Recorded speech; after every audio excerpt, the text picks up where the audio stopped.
Our dearest Heavenly Father, we just come before you now.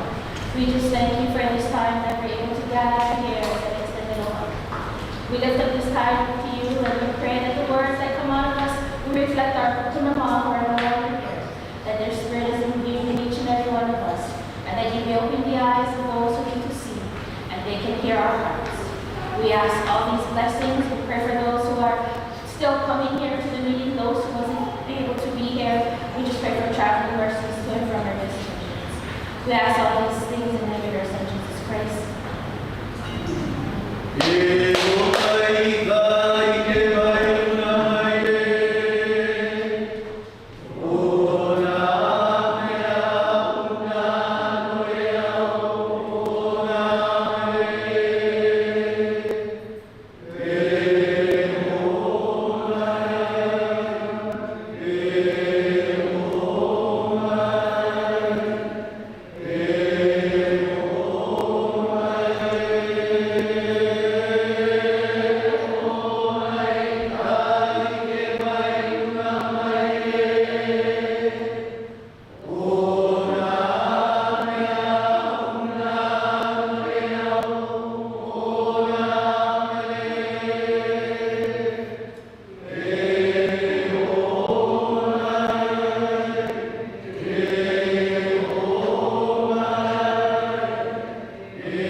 Mahalo, everybody.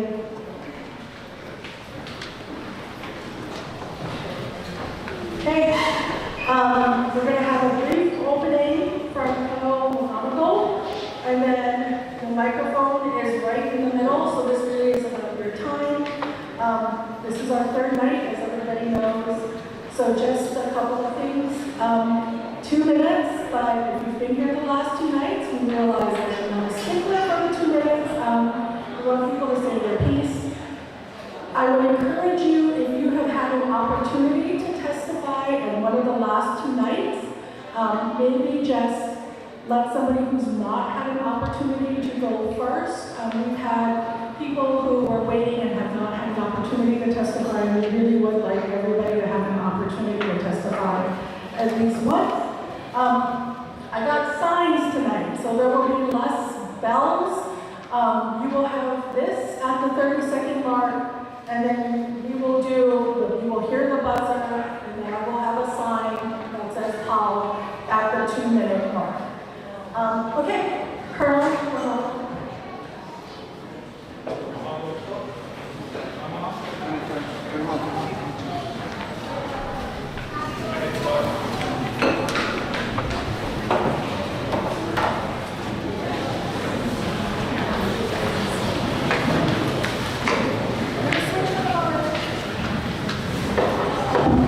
All right, mahalo for the opening tonight. Aloha and good evening. I'm Colonel Steve Magano, the commander of the U.S. Army Garrison, Hawaii.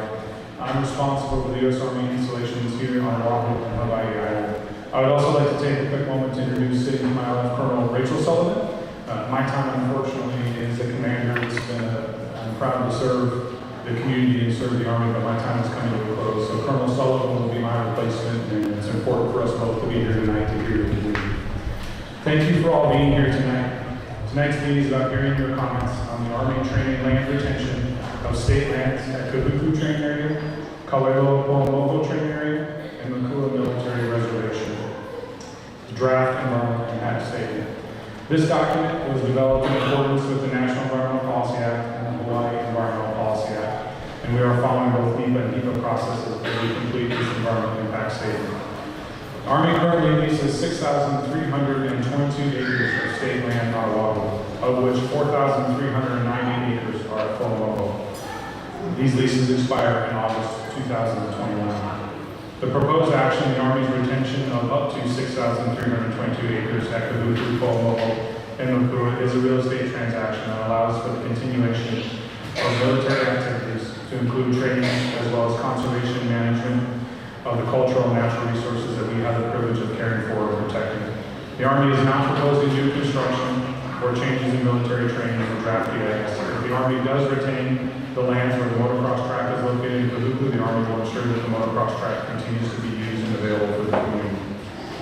As an important step in the multi-year process, the EIS allows us to take a hard look at the environmental impacts of the proposed action. It allows us to be transparent, and most importantly, it gives the opportunity to hear the community's comments and recommendations on the proposed action in the EIS. The draft EIS analyzes the environmental and socio-economic impacts of 3 action alternatives. Those are full retention, modified retention, and minimum retention. The minimum retention alternative applies only to Mākua. The Army's preferred alternative is alternative 2, modified retention at each training area. At Poamoho, the Army will retain 3,170 acres under alternative 2. The EIS also analyzes what is really a 4th alternative, the no action alternative. Under the no action alternative, the current leases would lapse in 2029. The Army would conduct lease compliance actions as negotiated with the state. Furthermore, the Army would no longer have access to those state lands, and training in the Army's cultural and natural resource conservation efforts on those lands would cease. We have posters and members of the EIS team in the very back here in the cafeteria to provide additional information about the EIS. We also have a copy of the draft EIS just sitting forward of the posters. A hard copy is available for review also at the Leilehua Public Library, as well as Kahuku, Waianae, and Hawaii State Public Libraries. You can also download a copy of the EIS from our website. As you may have read in the draft EIS or heard during the 2 briefs to the Board of Land and Natural Resources, land exchange is also a potential process to be used during land retention negotiations that would start after the EIS is completed. Land exchange is not analyzed in the draft EIS, and we are in early planning stages, and the lands to be exchanged have not yet been identified. Any land exchange would be addressed in separate future environmental compliance processes. This meeting is being broadcast live on the U.S. Army Garrison Hawaiian YouTube channel. For those of you who are not able to be here in person tonight, we do have a phone that opened on Wednesday. It is available tonight until 11:59 p.m. You can call 808-515, 808-515-55. Apologize if I can read this properly tonight. 515-5518, and it is also posted. You can leave a recorded message. For those of you that are here in person again tonight, we do thank you for being here and spending your time. Once we start, you can come up to the microphone and provide your oral comments. To ensure that everyone's voice is heard, we'll ask you to take 2 minutes for your comments. You can submit written comments as well. We also have at the back table a written comment stand that you can fill out. And the comment period goes until August 7th. You can also mail, email, or submit comments on the website. And the website, email, and mailing address are located on the flyer that's available by the entrance and at the registration table. Oral comments provided during the meeting will be transcribed, and all comments will be included in the final EIS. Mahalo for your participation tonight. Thank you very much. So without further ado, John, I think you're first. Number 227.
Good evening. My name is Jonathan K.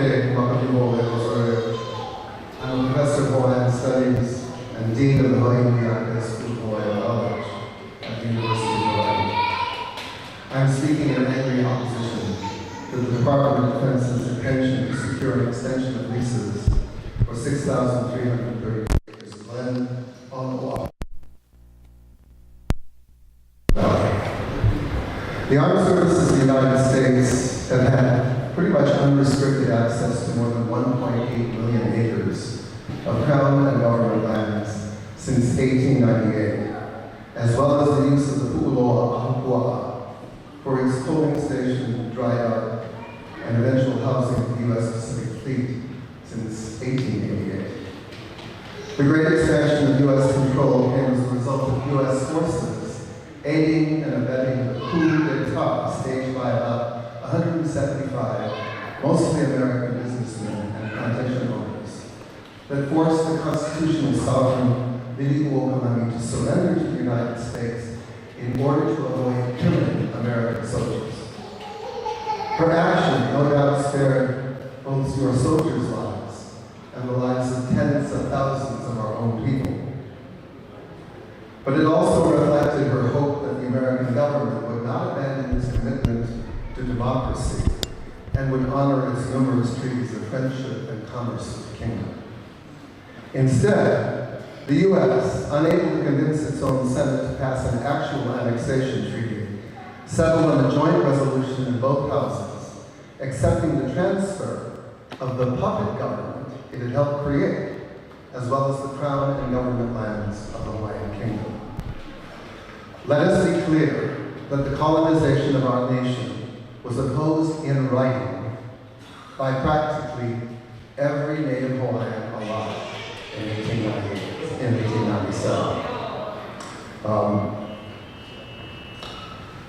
Both crown and government lands are property, established by acts of the Kingdom legislature between 1845 and 1850, signed into the law by King Kamehameha III, and like all property in Hawaii, is protected by law. Only the successors of the king are entitled to the crown lands, and only kingdom government is entitled to control the government lands. U.S. residents over the first 2 decades of the 20th century set aside thousands of acres of those lands for the creation of Fort Shafter, Schofield, Wheeler, Hickam, and later Kaneohe, Bellows, and Ho'olawe. These military bases may have been beneficial to the United States of America and its strategic interests, but they were not obtained lawfully or ethically. And your military's greed for more land has resulted, since the 1960s, in these unbelievable leases. Some of them, like Lualualei, Bellows, and Pohakuloa, from Hawaiian homelands, an agency that is supposed to be placing Hawaiians in affordable homes and on farm lots. Instead, you lease those lands from the state for $1. American loan security is being paid for by generations of homeless Hawaiians. Now you wish to extend those leases, perhaps in exchange for another piece of our lands that your country has already embezzled. We most vehemently protest and demand that the United States military begin drawing down its forces in Hawaii and consider other ways, such as diplomacy, to deal with nations the U.S. considers threats. For whatever security the lands of Hawaii have provided, the American people owe a tremendous debt to the Kanaka. And your country should begin by vacating our lands and beginning the cleanup left from years of military use. It's the least we can do.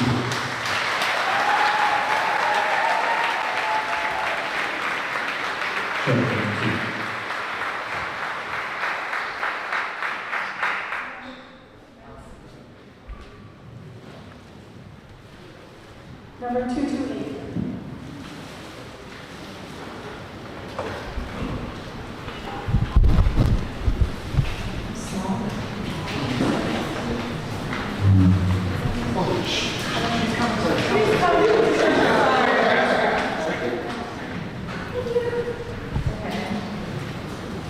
Hello, my name is Nadia Espinosa, and I'm a community organizer and actually an alumni of the Leilehua High School class of 2019. I think everyone who came out to each hearing this weekend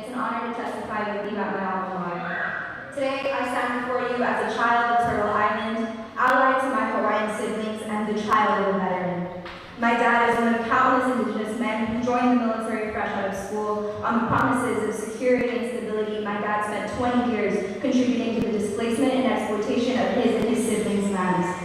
I have lived under the military shadow my whole life. I have seen the horrors your soldiers experience and the monstrosities you commit to the communities and lands you occupy. On these islands alone, you have unlawfully stolen Hawaiian Kingdom crown lands for war games.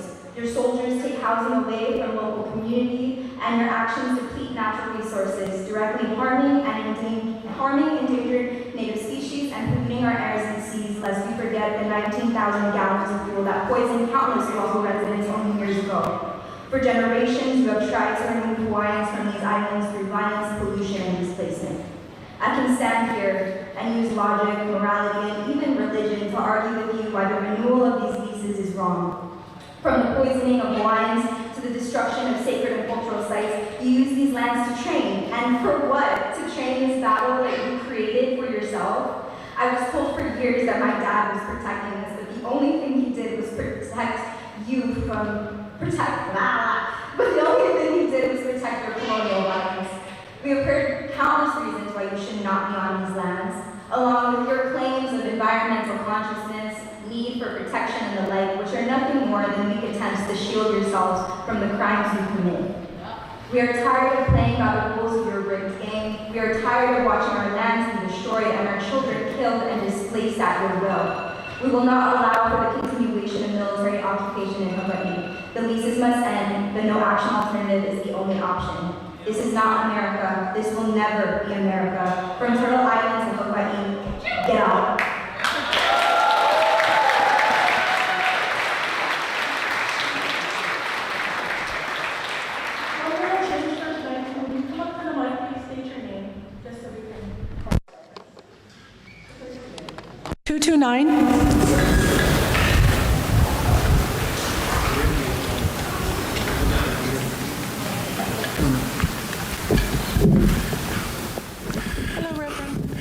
Hello, good evening, Colonel Cleo Patterson. I'm the priest at St. Stephen's Episcopal Church, just up the road, and so this is really close. I was born in Wahiawa, right around the time of the Korean War. My father was a soldier at Schofield, and for the last 10 years, I've been on the Native Hawaiian Advisory Council, and it's been very important to be there, to be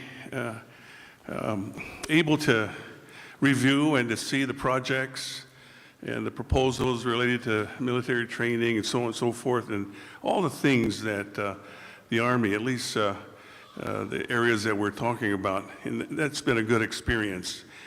And I wish that there was more communication with that Native Hawaiian Legal Native Advisory Council. More interaction with the community, and more efforts to really work with the community and educate the community on the things that are happening. Very important things. We've seen a lot of impact, environmental impact on the lands, and that conversation needs to expand. We've seen in the community numerous statements and resolutions on apologies for the history, and I think the Army and the Armed Forces need to really commit to disseminating those resolutions, like the U.S. Congress Apology and Reconciliation Process. United Churches of Christ has a resolution from 1993, very strong resolution, and the Association of Hawaiian Churches has a resolution titled, it was passed 2 years ago on the national level, titled Ending the 128-Year War Between the U.S. Army and Native Hawaiians. And just this summer, the United Methodist Church passed a very strong resolution, what called an apology resolution. And so we'll see what these churches can do to bring that education, that knowledge into the community, all the history that comes with it, really quick. But I think there's a commitment on the part of the armed forces to really do more education on the history. And I know every September 2nd for the last 10 years, we've had services on Schofield on the Queen's birthday. And that's been an opportunity to do education on that history with the leadership. And we have some new leadership coming in this year. And Colonel, you've been here for a couple of years. You've also come into the community and have attended some of the reconciliation services on January 17th. Hopefully, we can have somebody join the Peace March and learn a little bit more about that on January 17th as well, just a little bit. But I have a member of our church who's here today. Where's Rebecca? And she's with the Gaza Coalition and has words, and I thought I'd yield some time to her to just say a little bit about what's happening in Gaza. And Hawaii has been associated, compared to the Palestinians for many years. And I'm just going to give her a little bit of time to talk about what's going on. Hi. So that's fine. Please state your name, and then please try to keep it to 2 minutes, because you were past the time.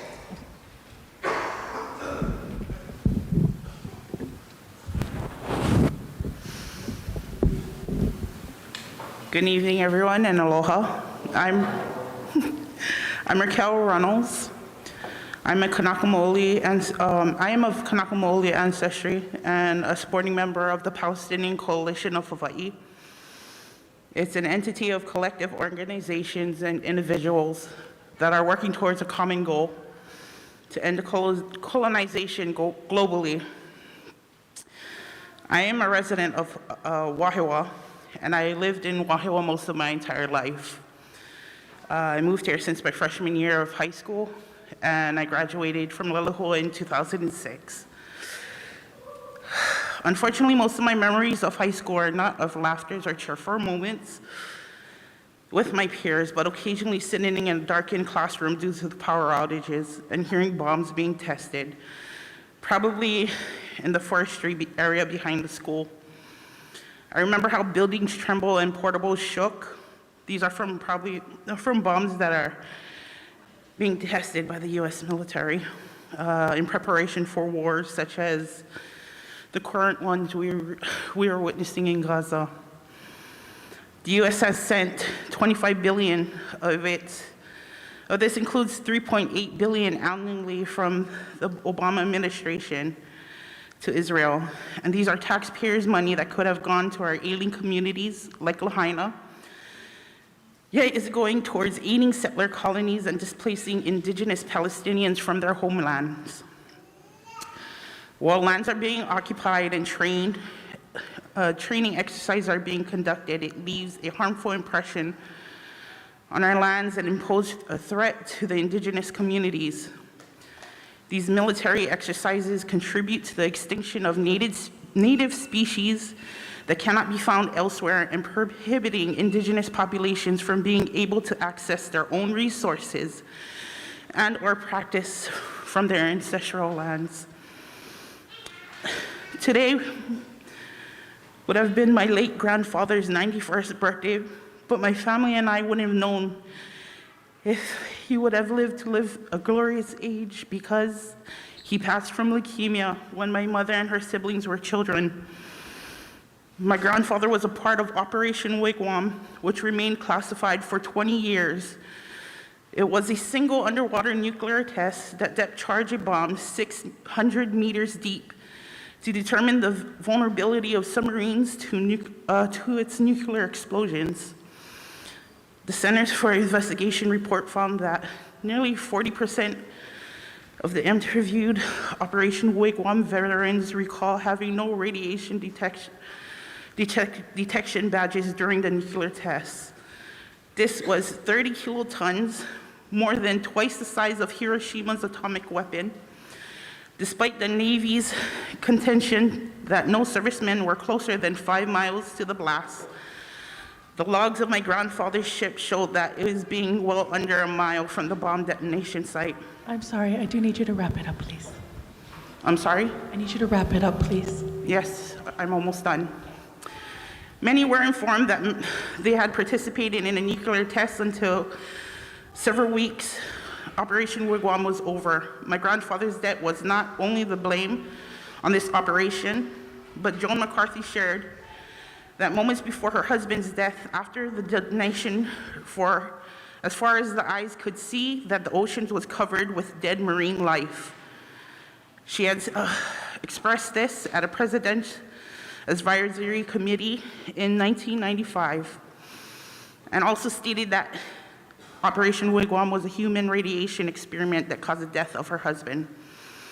With all the testimonies I've heard since Tuesday and testimonies from throughout my life, I stand here today to testify my strong opposition on renewing the lease to the U.S. military, and also state that we should divest from the U.S. colonial government as well, as it seems clear that during their tenure, it only worked for their benefits and not for the people. It seems clear that they do not have the capacity to not only care for civilians, but also our lands, water, and seas too. Basic fundamentals that our people wish to uphold. We've also witnessed the lack of moral standards and principles of not only our indigenous ancestors, but all indigenous nations of the world too. So I would like to leave with you all tonight with great words from my friends from Kona for Palestine. Our collective liberation is directly affected by the global imperialism, and so a free Palestine is a free Hawaii, is a free Congo, is a free Sudan, is a free Haiti, is a free Papua, and is a free Turtle Island, so on and so forth. Thank you. Thank you. Number 230.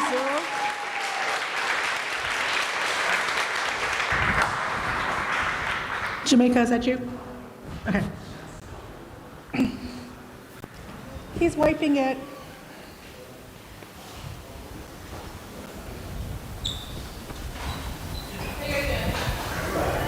So, dig in. Aloha mai kākou. My name is Jamaica Heolimeli Kalani Osorio. I'm a native Hawaiian, associate professor of Indigenous and Native Hawaiian politics at the University of Hawaii at Manoa, and a resident of Wahiawa Uka. I come here today as a representative of my family, most of whom reside in Wahiawa and within earshot of the ongoing military violence at Schofield, the Lightning Academy, Poamoho, and other proximal military installations. Military violence is a fact of living in Wahiawa, more so than I could have ever imagined when we first moved here in 2020. From our home, my children can hear the offensive morning parade of your colonial anthem every 8 a.m. At night, my children's sleep is regularly disrupted by your salute to war and waste as your helicopters hover over our heads and your soldiers fire off thousands of live rounds into the night. In these and other ways, your ongoing military occupation is intimate and personal to me and to my ohana and many other Native Hawaiians living in Wahiawa. I also come here as a representative of my Lahui, the Native Hawaiian people who have since at least the 19th century fervently protested and resisted U.S. military occupation in Hawaii and the Pacific. I join the generations of Kanaka who continue to fiercely protest ongoing American imperialism in Hawaii and the use of Hawaii as a staging ground for the expansion of U.S. empire. In this moment, I am particularly concerned with the way weapons training is facilitated in Hawaii in support of ongoing genocides in Palestine and West Papua via the RIMPAC exercises and other international cooperative military operations. We are unwilling to stand idly by while these genocides become a material legacy of our people, our land, and our kai. Therefore, today I add my testimony to the thousands who have come before me calling for a demilitarized Hawaii and Pacific and a return of all stolen Hawaiian Kingdom and government lands, regardless of whether or not that theft took place via seizure, lease, or executive order. There is no process of evaluation at the disposal of the state or the U.S. military that can assign a numerical value to what these lands mean to our people. In addition to being our kingdom and government lands, these aina are our relatives. Our people have endured nearly a century of extraction, testing, dumping, and shelling on these sacred lands, from the devastation on Koho'olave to the ongoing live fire training at Pohakuloa, the scars left on our landscape, the fractures in our precious watersheds, and the contamination of our sacred sacred waters and soils is the only legacy of the U.S. military. There is no fee that you can pay to balance that expense. There shall be no retention. The only appropriate response is the full and final return of our aina. That the Department of Defense chooses to position this ongoing military occupation as being in service to our security is laughable. The U.S. military presence in Hawaii has only ever brought increased economic, environmental, intimate, and political precarity to our lands and peoples everywhere. We find vulnerability in Hawaii. We find the U.S. military and his operations at hand. From the increased violence experienced by wahine, mahu, and trans people, to the deposits of depleted uranium at Pohakuloa, to the poisoned aquifer on Oahu, to the outrageous rising cost of living causing many of our people to leave the sands of their birth, or the ongoing threat of foreign attack on Hawaii, each of these are examples that are indicative of the ways Hawaii's genuine security is neither a priority or a possibility under U.S. military occupation. To add insult to incredible injury, these processes of retention are nothing more than a performance meant to assuage public support for a modern land grab and further assault on Hawaiian sovereignty. The simple truth is, there is no difference between the lands controlled by the U.S. government, including Pearl Harbor, Hickam, Shafter, Schofield, Wheeler, and Kaneohe, and the 1.4 million acres of land under DLNR's administration. All these lands were stolen from Crown and government lands to which neither the U.S. nor the state has title. For the military to be offering a swap of any of these lands is a simple sleight at hand. While imperialism, colonialism, and empire building is your mission and legacy, we refuse to continue to be made pawns in a game that sacrifices our aina and our keiki to irreparable harm only for you to train your soldiers to take your death-dealing missions abroad in our name. You do not belong here. This is not your land. You have no lands of which to legally swap in order to retain these leases, and we will not acquiesce to your twisted charade of condemnation. Hawaii is a healthier, safer, and fuller place without you here. It is time for you to pack up your things, clean up your messes, and leave our home for good. Thank you.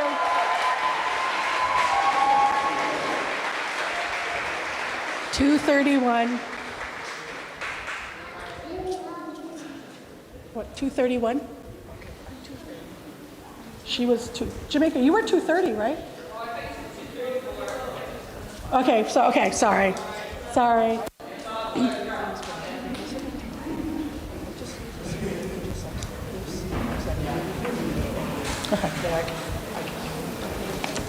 Okay.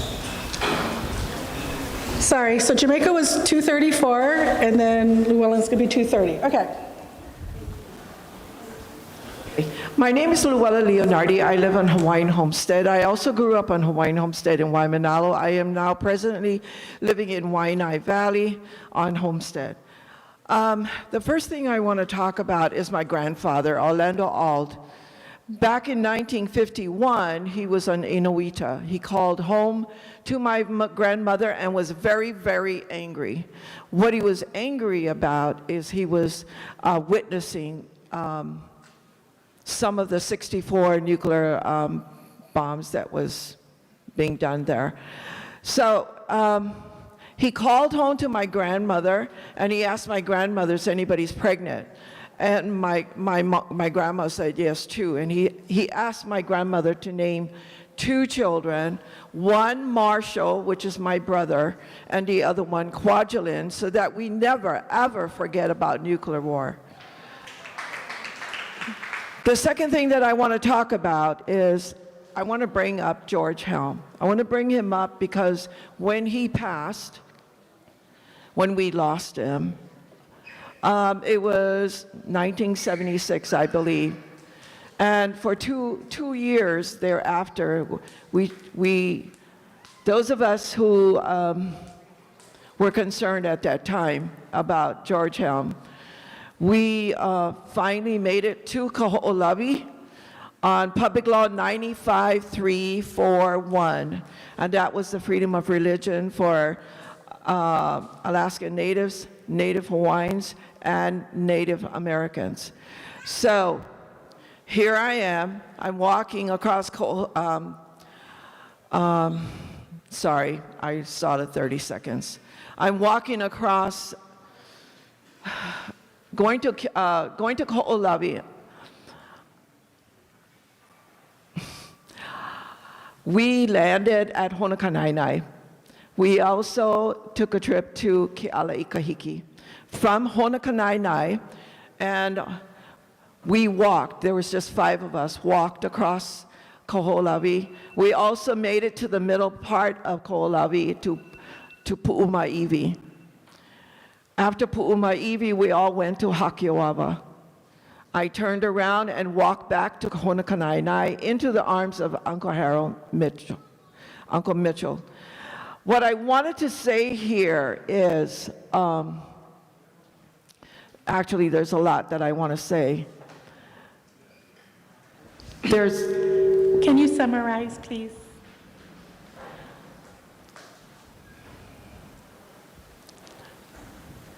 I like the name POW. It's really good, thank you. Thank you very much. Thank you. 231, please.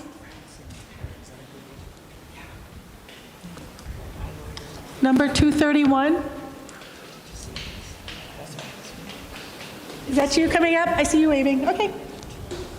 Please state your, oh no, yes, okay. Please state your name when you come to the mic. Thank you very much.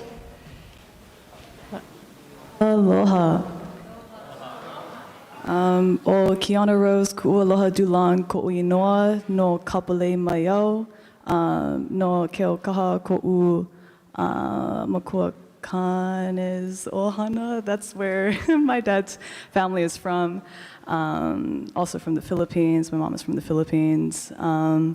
My great-great-great-great-grandpa is John Kalei Manuia, and he was a Royal Guard for Queen Leilehua. And my dad is currently a Foreign Area Officer for the DoD. I am an intern at an organic farm, and I'm also speaking against the military because I hear so much artillery going on whenever I'm just harvesting, like daikon and coastal star lettuce, and that doesn't make any sense. Anyways, some questions that I have. What amount of money is being given to the people on the Board of Land and Natural Resources, who are the accepting authority of this proposed action? Do your readiness and environmental protection and integration grants provide enough money to undo or offset the damage done by your training activities, or do they just justify your continued abuse and degradation of our aina? The National Environmental Protection Act requires that the federal government to use all practicable means to create and maintain conditions under which man and nature can exist in productive harmony. But what is harmony? In table 3.59 of the EIS, it says continued loss of aina represents a Continued loss of aina represents a disproportionate and a long-term significant adverse impact on communities with environmental justice concerns. Do you know what aina means? Aina refers to the reciprocal relationship that humans have with the land, not live fire training or maneuvering exercises. After listening to just a fraction of the testimony, I got chicken skin or goosebumps. And was moved spiritually and cannot imagine to continue the process of renewing these leases. So my last question is, do you have a heart? Mahalo. Thank you very much. 232.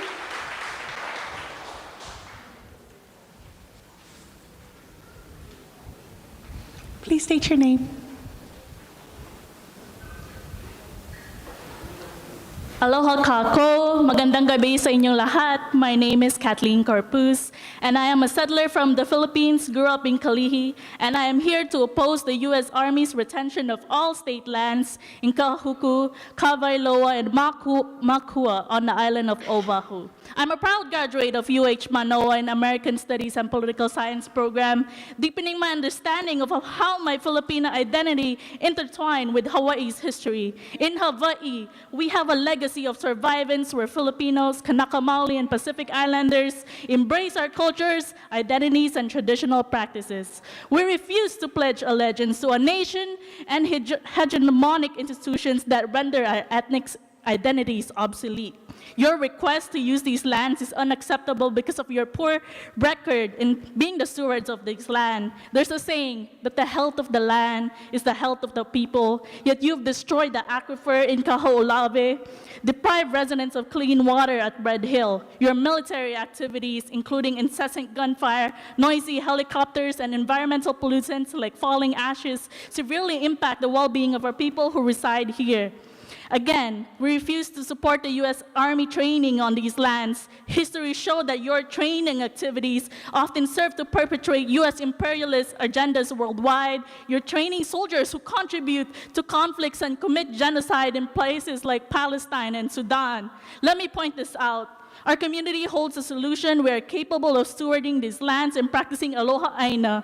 We demand that these lands return to Hawaii so we can restore food systems, reclaim cultural practices vital to our livelihoods, and military training are fundamentally incompatible with aina-based values. Continuing to desecrate and exploit these lands is unjust. The true alternative is clear. Return these lands. Where our leaders are ready to govern responsibility, we stand united in our determination to protect and preserve these sacred lands. Aloha and salamat.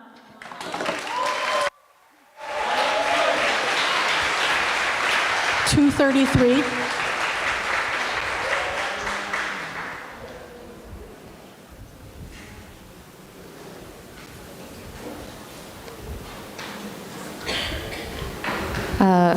Hello, my name is Cami Yamamoto.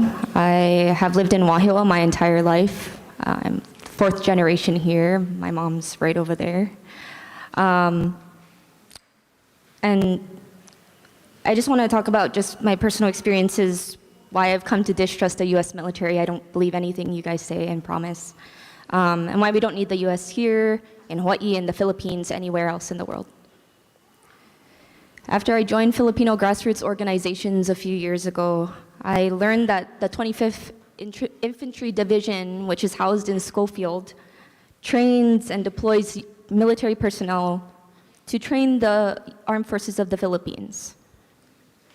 The U.S. Army trains the AFP in jungle operations in places like here in Wahiawa, Kahuku, Waianae, and they even have annual trainings together like the Balikatan exercises that just concluded just last month.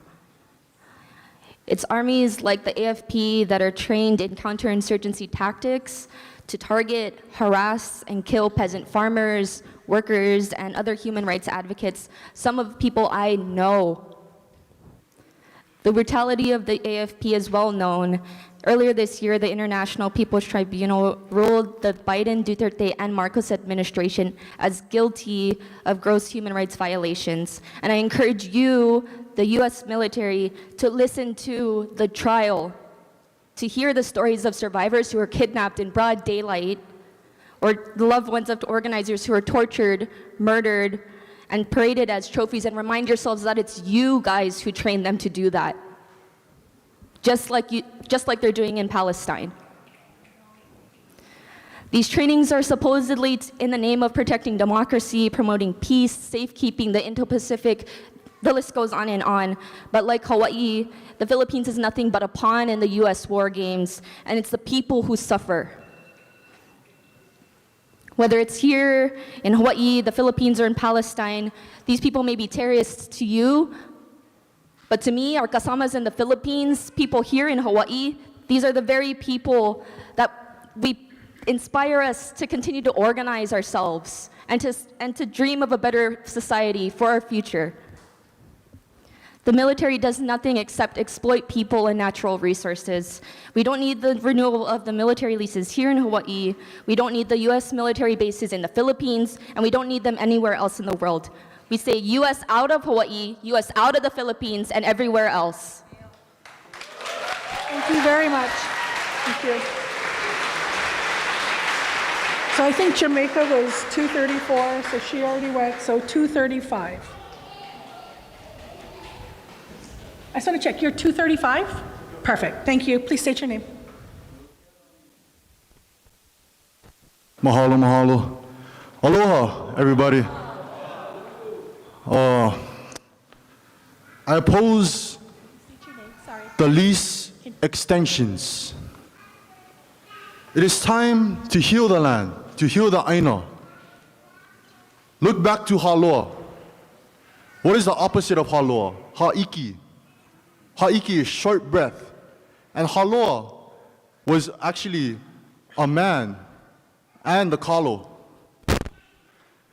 But if Haloa was Ha'iki, then Haloa wouldn't be making good decisions, yeah? He wouldn't be breathing in fully like Ha-loa, big breath. Ha'iki is what decides whether you, Ha'iki and Ha-loa, they rather decides whether you make good decisions or bad decisions, whether you're panicking or whether you're relaxed and stay calm. Back to the Baibala, we are stewards of the Aina, not destroyers of the Aina. We are here to malama the Aina, malama each other, and malama Keakua. It is our sacred kuleana to malama. Mahalo. Mahalo nui. Oh, I'm sorry, brother. Can you state your name? O ulupui ko ino. Mahalo. 236.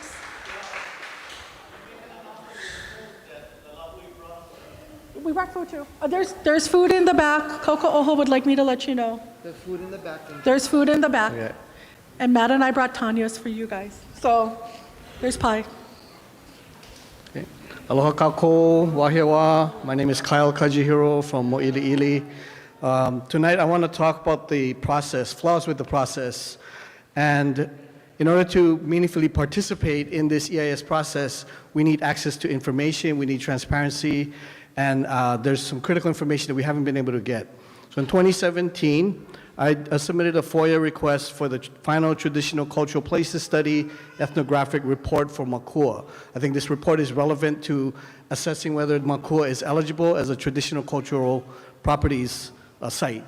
It's been over 7 years, I haven't gotten the report, Colonel. I don't know where you folks file this stuff, but I'm beginning to think that it's sort of the pattern that happens. In 1977, Marion Kelly did the cultural history report for Mākua Valley.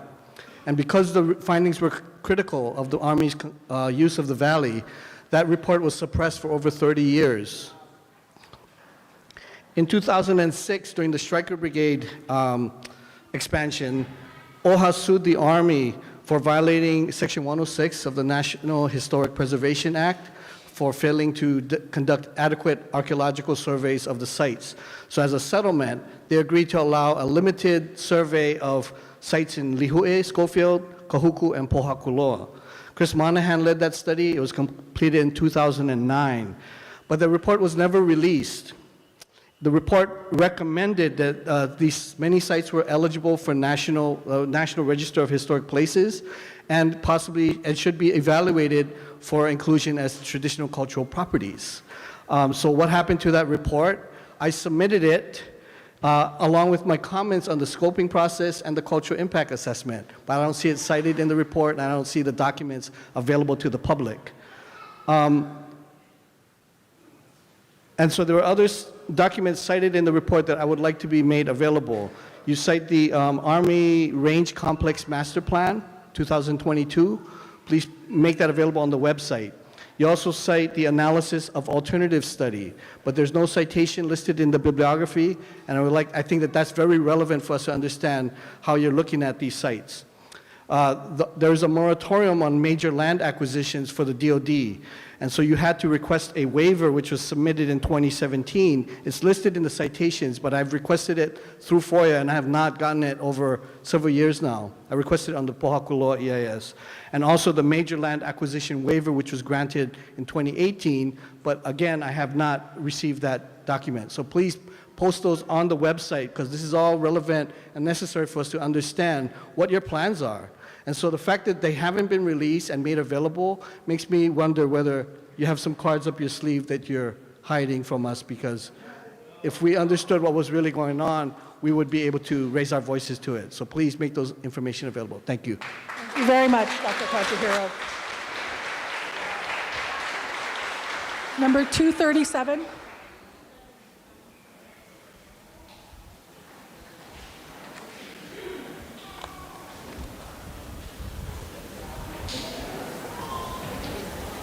Ana ike aloha kako. My name is Bronson Azama. Hail from the Ahupua of He'eia, so on the windward side of Oahu.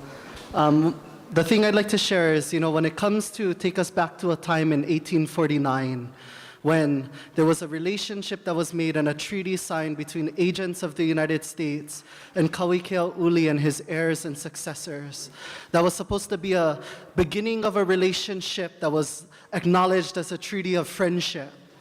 Yet after 1893 and the participation of the United States in an illegal usurpation of our government and our queen, we find 131 years of a bad friend, where legal solutions to our illegal problem are often deduced to being a political question and not a legal one. When it comes to that relationship and that beginning of the crime that resulted in the beginning of a tarnished legacy pollution of not only our environment, but also the geopolitical status that's happened across the world. How is the rest of the world supposed to believe that you're the good guys as you illegally occupy a neutral nation state that suffers, a quote, mahalo, a quote, according to the United Nations Memo on Human Rights, an illegal military occupation and fraudulent annexation? This is patient zero when it comes to Hawaii in the relations that are happening across the world. To pretend that what's happening here, as others say, this isn't compartmentalized when it comes to the lands and the designations that you folks have provided for us to look at. When we think about the same way the biosphere works and how it's all interconnected, it's the same for the politics and the human relation and harm that's caused here in Hawaii by the United States military.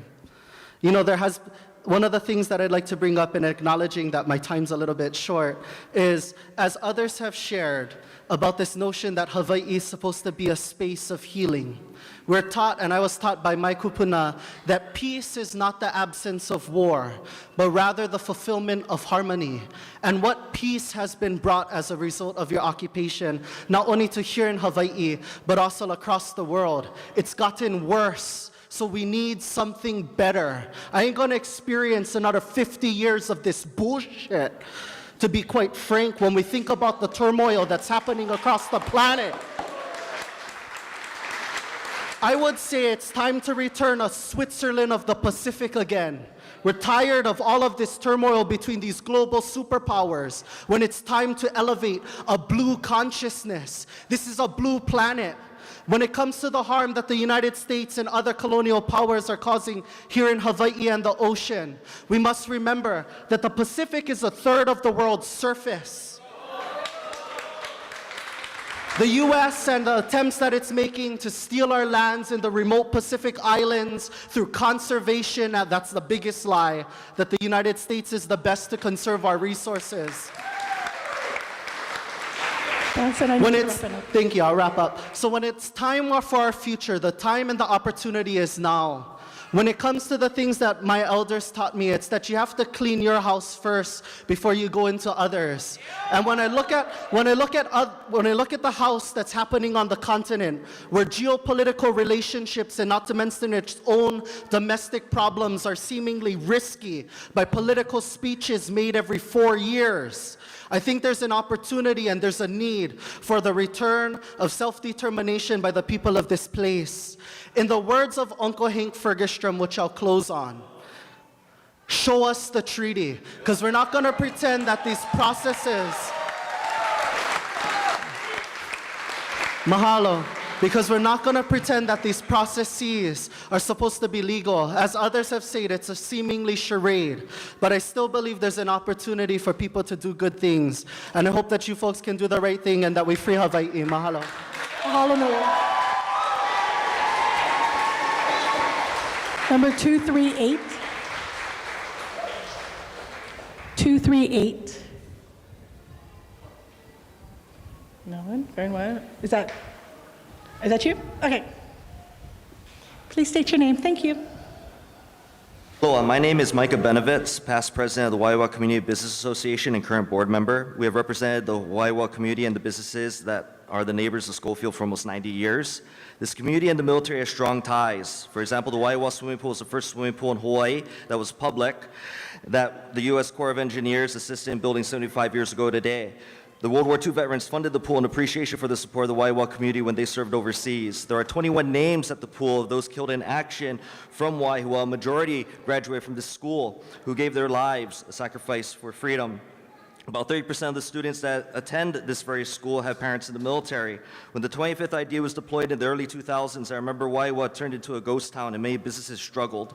During lunchtime, there are many military personnel in Waiwa who patronize the small businesses. One of the fears is that the military downsize will greatly impact the local businesses in Waiwa negatively, as well as our national defense efforts. The U.S. military uses these training facilities to be combat ready and ready for humanitarian crises such as natural disasters or man-made.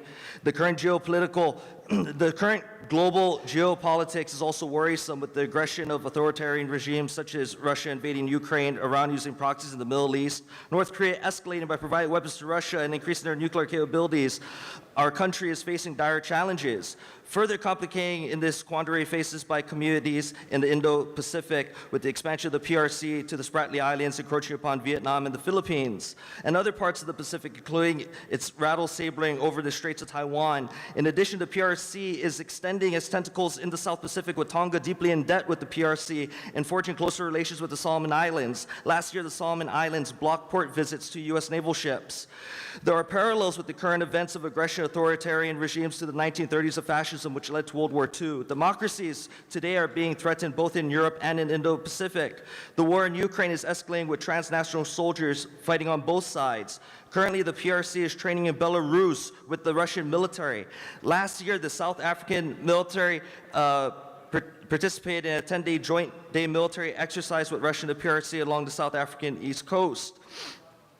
To conclude, the WCBA supports the U.S. military having areas to continue their training to prepare against threats from abroad and appreciates its prompt response to community concerns. It's been many decades since the military vehicles have traveled through our streets to East Range. The footprint has been replaced by helicopters. Any negative testimony you hear tonight is not from the vast majority of the Waiwa community, nor is it of the vast majority of the Hawaii citizens. Mahalo.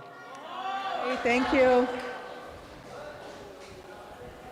239.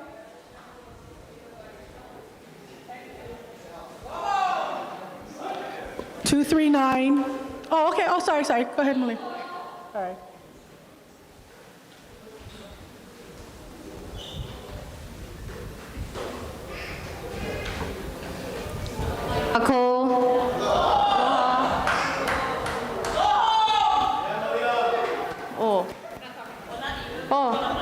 No, it's all good.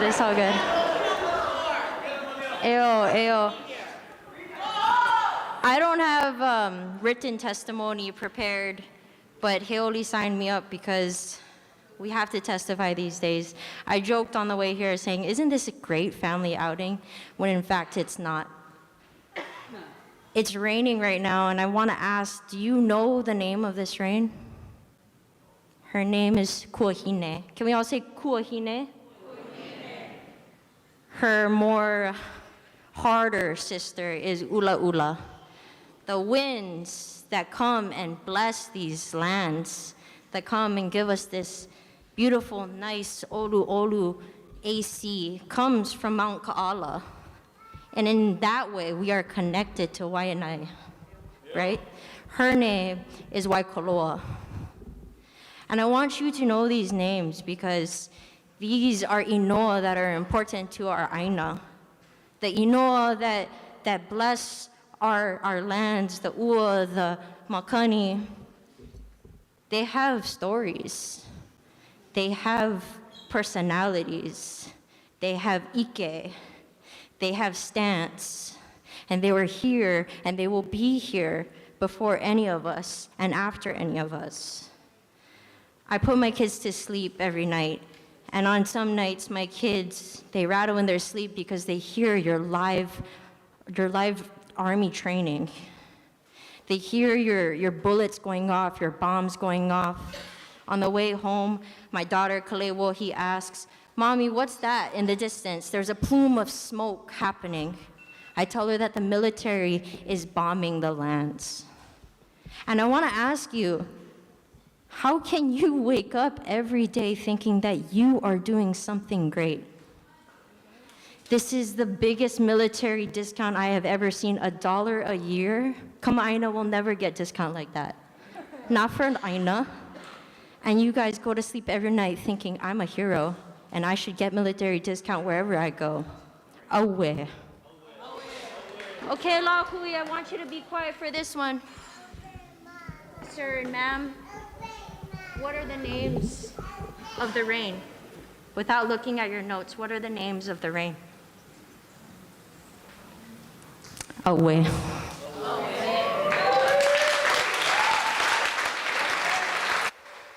Thank you. 240, 240.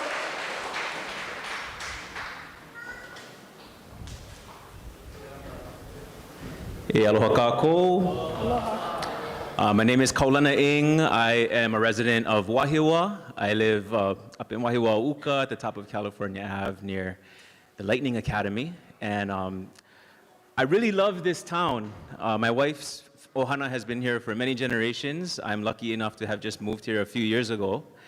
And you know, I love that people can have different politics, different opinions, but still come together talking about the places they love, the lands they love, their favorite streams that we play in. We show up to each other's babies' first birthday parties, check on our older neighbors. I think we have pride in being good neighbors here. And that's one of the things that really brings this town together, and one of the reasons I'm so proud to live here. And we try to bring that into our own home as well, into our living room.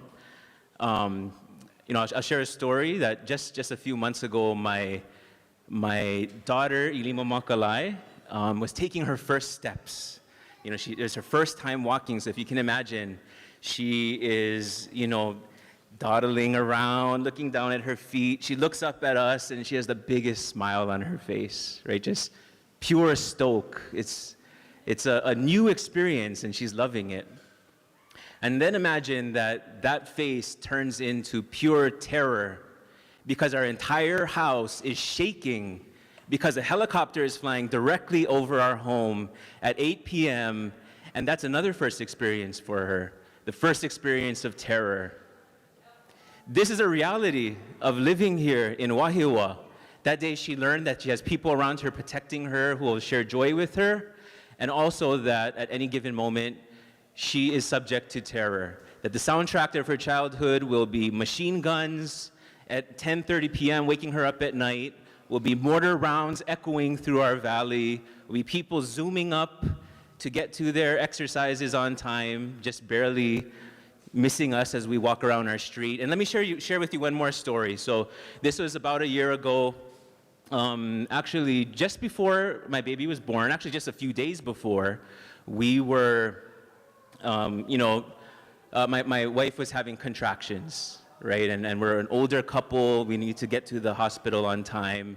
So we grabbed the go bag, got in the car, headed out. And as we were trying to exit our neighborhood, we couldn't because there were too many cars parked along the side of the street. And apparently there were people walking to an exercise there in the Lightning Academy, right? And it was so packed that the bus trying to go up the street couldn't make it through. We were bottlenecked in and stuck there. And so I left her in the car in the AC. I ran out to get a solution to try to get us through.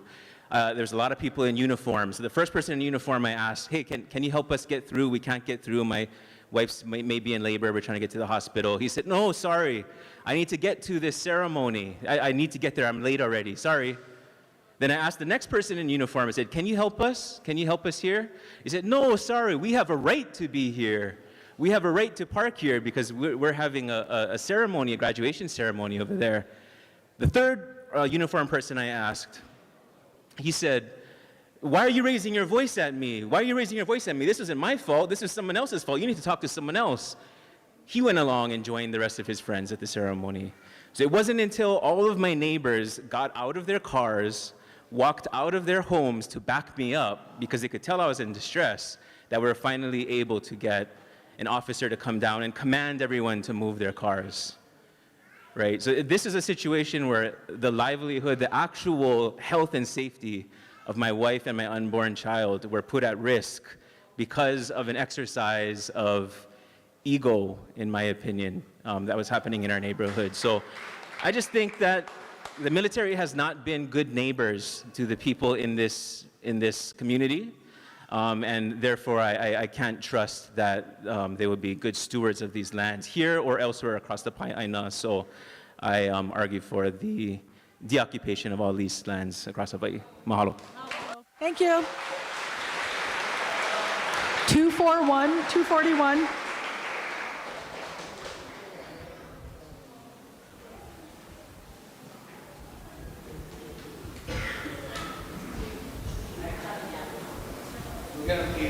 Aloha, I'm known as Sweet Tea. That's it, that's all you need to know. Okay, you got the history lesson already, right? I am a vet, sad to say. But when I joined, I did not know what I was joining. I thought I was an American, just like probably everybody in this room. I slowly discovered the truth while being in the military. Afghanistan, I was deployed right before bin Laden got taken out.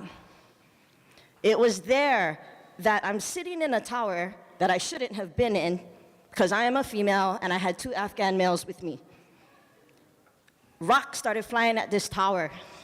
I look out and it's a little kid. Those 2 Afghan soldiers, they started pointing their weapon at him. I said, "What are you doing?" It's a kid.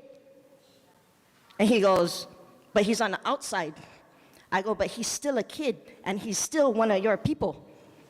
At that moment, I thought of my people. I was the one wearing the uniform. I was the one oppressing my people. So when I came back from Afghanistan, I got the hell out. And I made sure damn well you guys paid for me to get out, and still continue to pay for me. Okay?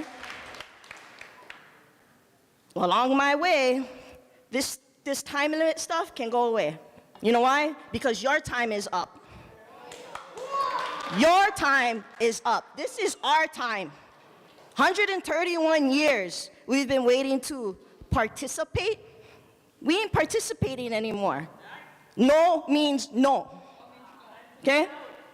And along my journey of starting to fight for my Aina and my people, you guys are the biggest terrorists in the entire world.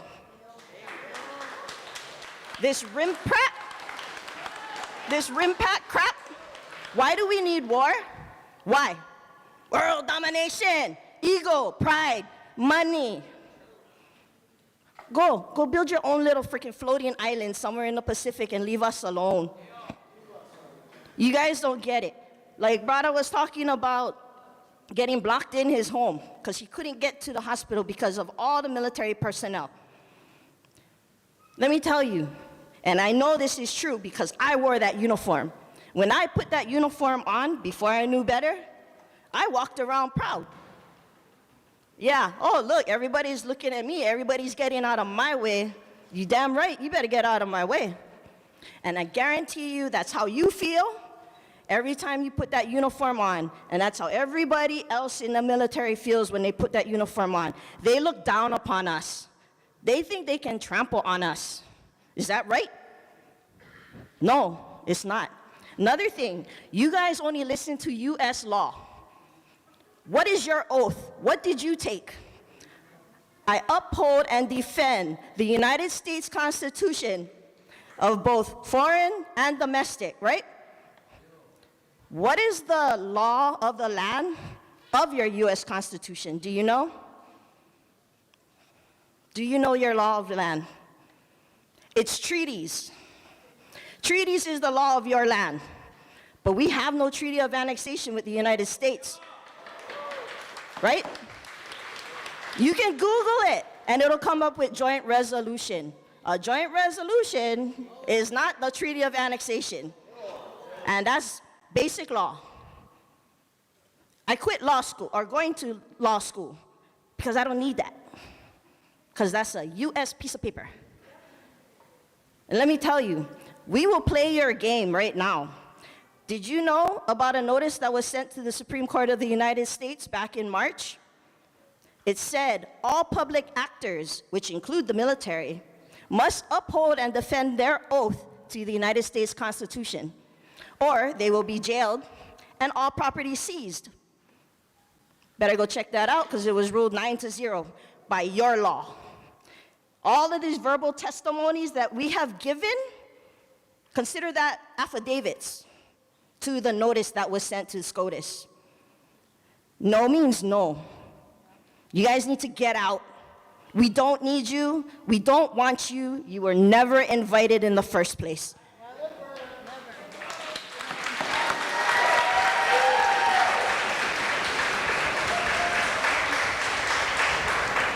So I do want to ask again, if you could try to stick to the 2 minutes. We have at least another 40 people, and we do want everybody to have an opportunity to testify at least once.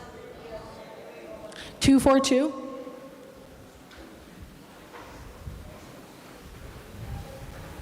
Is that you? Okay, sure. If not, it's Andre now. Are you sticking to your 2 minutes, Andre, or just? Okay.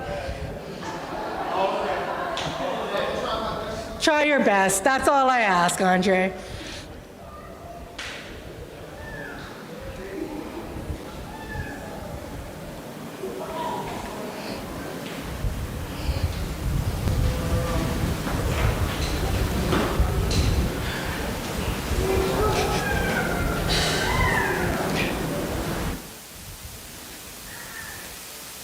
Do you have props? Do you need like?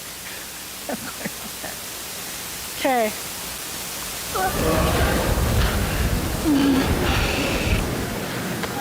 Okay. Test one. Aloha. Aloha. Aloha kako. Aloha. My name is Andre Perez. I live in Waiava, Pearl City, on the shores of Pu'uloa. Not Pearl Harbor, Pu'uloa. I live with my family directly across a military Superfund site, one of the most toxic sites in the US. And we live literally 200 feet across from the beginnings of that Superfund site. I'm coming from a baseline of demilitarization. Now we have an excellent opportunity to demilitarize Hawaii. We must reduce the military footprint and impact to our land, water, and people if our children are going to have a future. Red Hill has taught us that. The PFAS chemicals that were discovered in our water systems has taught us that.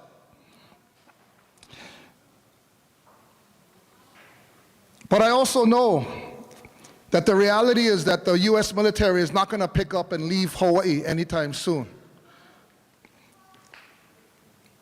We're dealing with power, and the truth means nothing to that kind of power.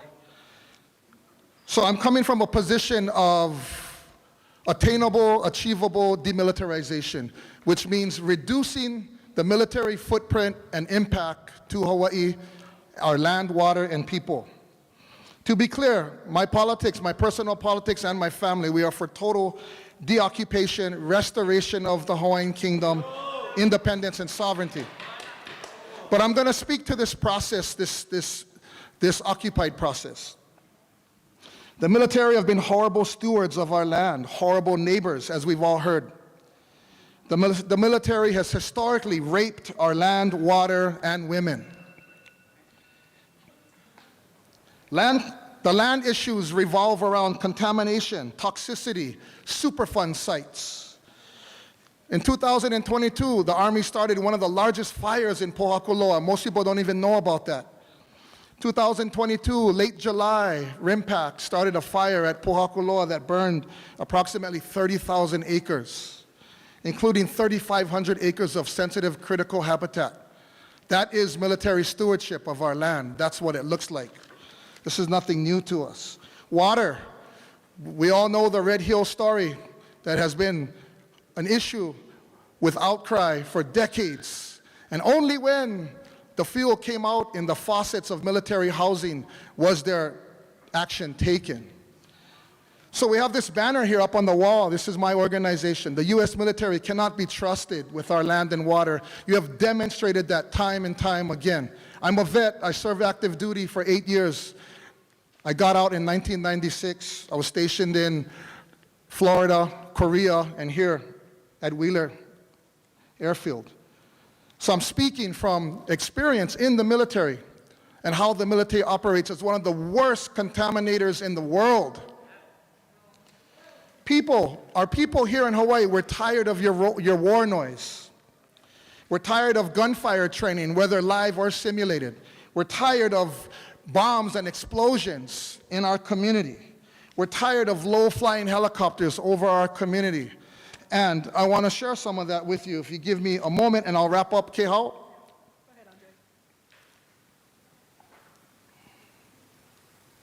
I'll share some of that with you. To the people, to the community, to the Hawaii community in this room, how many of you can hear this noise that I'm about to play? You can put your hands down. This noise that I'm about to play from your homes, from the sanctity of your own home. Yeah, I want to play this. One moment. Here we go. Yeah, this is antiquated military traditions that mean nothing to us. Means nothing to us. It's noise. It's war noise. How many of you can hear this from your homes? Raise your hand. Raise your hand right now. This is antiquated military traditions that have no meaning to our community. But we're subjected to hearing this war noise every single day from the privacy of our homes.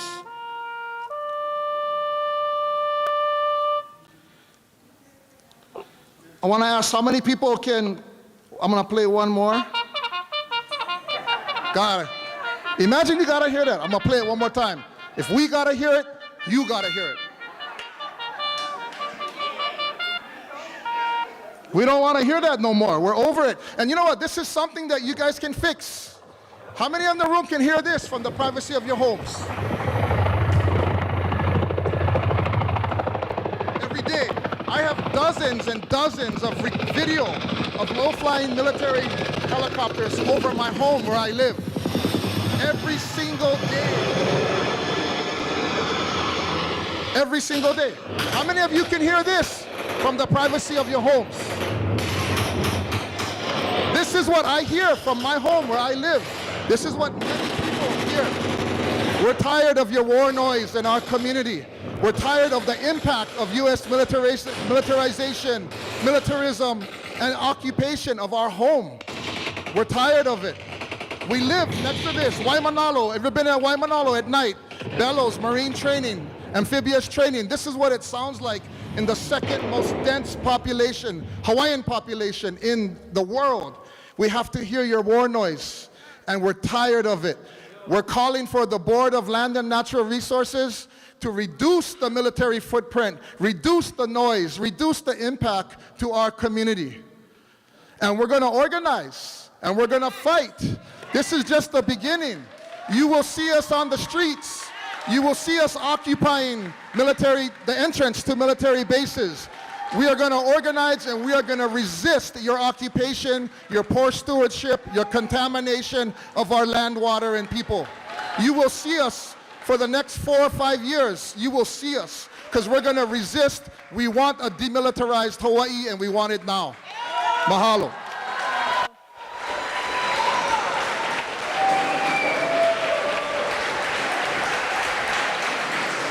$243.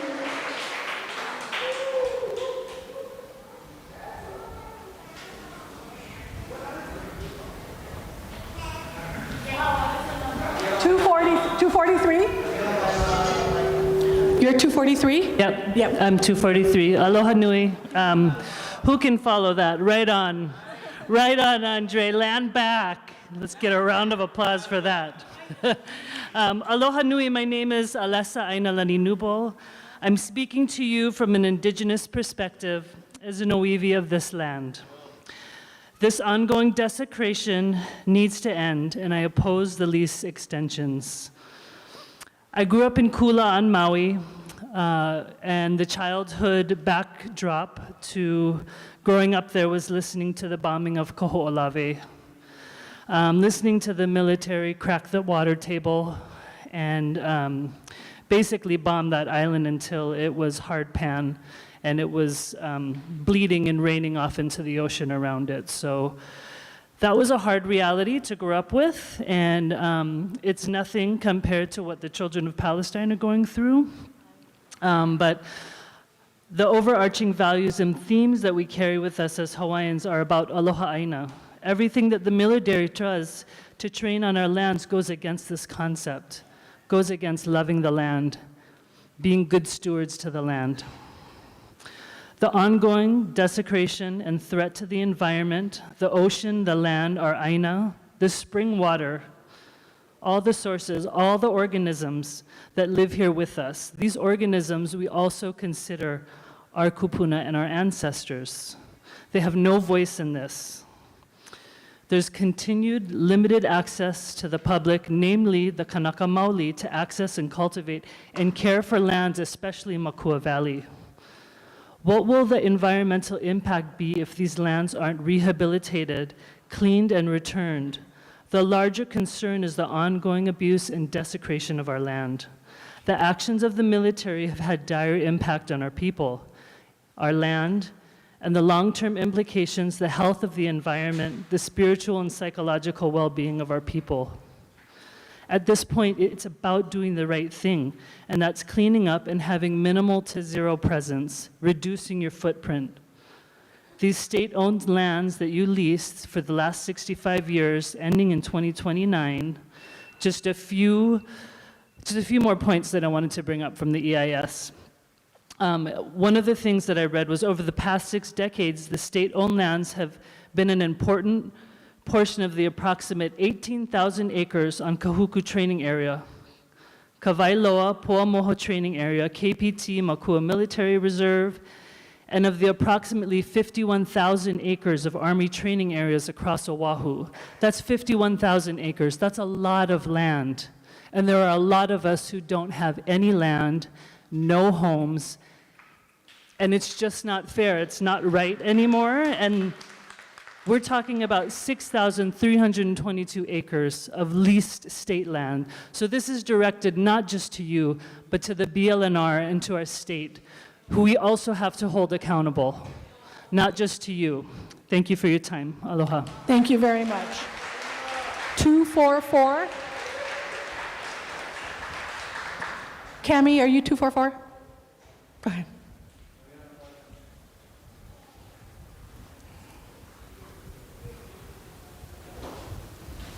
Aloha mai kākou. Aloha. My name is Camille Kalama. I live in Waiawa, in Pu'uloa.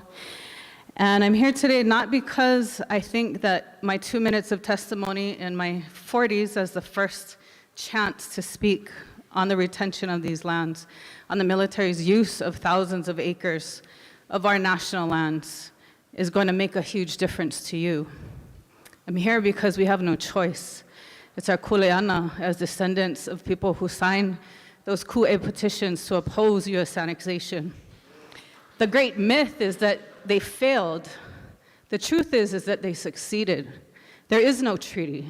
That was a success. They beat it. What we have is a resolution. We also have a resolution that is your law, that says that we have unrelinquished claims to those lands, to all of these lands, these 6,000 acres and some that you're proposing to continue using. We have unrelinquished claims to those lands. That is a property right, that's a property interest, and property does not even begin to convey what that means to our people. But we have an absolute right to have a say over those lands. And these 2 minutes to speak, this letters that we can write in, that is not a say. Consultation, listening, that's not decision-making and power over what happens to these lands that are part of our future and our keiki's future. But we're here because we have to be here. And I will say that these studies that you produced Despite over 1,000 pages, they tell us almost nothing. And I say that with all due respect. They don't tell us where we're at now. What have you done in the almost 65 years that you've been using these lands? What is the condition that they're in? What needs to be done to bring them back to where you were when you started? This is not a true assessment of the impacts if we're starting from today and saying we're just going to keep using them, and so therefore there's little to no impact. How is that a study? How is that a real impact analysis? And how does that inform any decision making going forward? It doesn't. It tells us that all negotiations over cleanups are going to happen after this is done. What is this going to tell us about them? What is this going to tell the decision makers about them? What does this tell the Board of Land and Natural Resources, who is now entrusted with these national lands of our people? What does it tell them? It does say in the summary that the use is consistent with state and federal laws. Well, how is it then that it says right in your documents that it's not consistent with the state land use laws? That's the laws we're living under right now. Those are the laws in power. It says explicitly they're not consistent. They're considered non-conforming uses. Why? Because the people of Hawaii have said that these are conservation lands. These are agricultural lands. In other words, these are lands that are important for food, for cultural use, for preservation, for natural environment, for really the future of our planet and our people. And so absolutely not. Military use is not an allowed use. It's not a compatible use, and it's not compatible with the national lands for Native Hawaiian people, the values that we hold, and the legacy we want to see for our keiki. I don't want to see my 16-year-old who lives right now across from that noise that you just heard on the speaker. Part of the reason I had trouble making my testimony today, because I was trying to work listening to that. It was so loud, I thought someone was knocking on the door. I don't want him to be in his 50s, in his 80s, when he gets his 2 minutes to speak about these lands that are part of his heritage. Bottom line is, all the military uses, we can't consider them piecemeal like this. You have Pohakuloa training area considered under a separate EIS. You have Oahu under a separate EIS.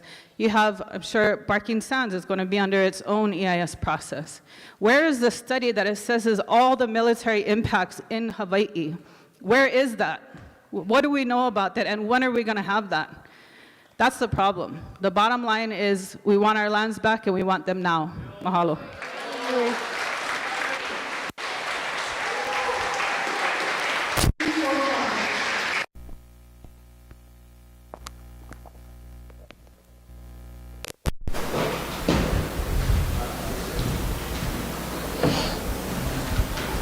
Aloha. Aloha. My name is Kaliko Amona. I live in Pupukea, Oahu, North Shore.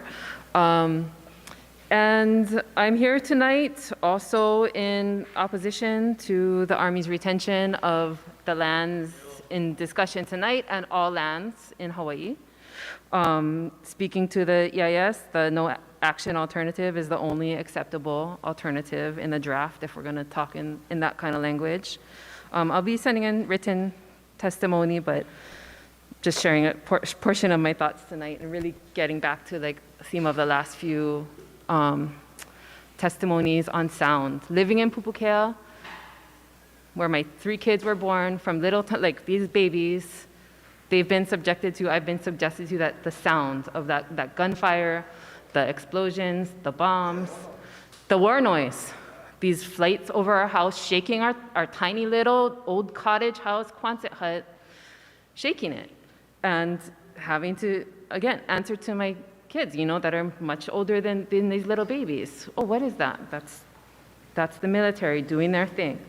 And I thought I would see something like that in the EIS, because I'm sure it's been talked about before in scoping meetings. So went to the noise section of the EIS and just saw, it's in the language of decibels and how loud something is. Nothing about the nature of these sounds and what it does to people and what it means to people. It's like this constant taunting and terrorizing, the soundtrack.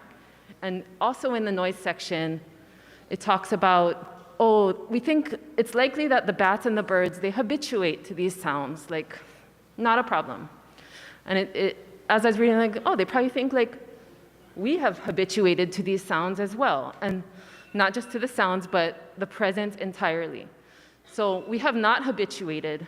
It has been a constant negative impact, and it's time for these leases to end and not be renewed. Thank you. Thank you, Kaliko. 246.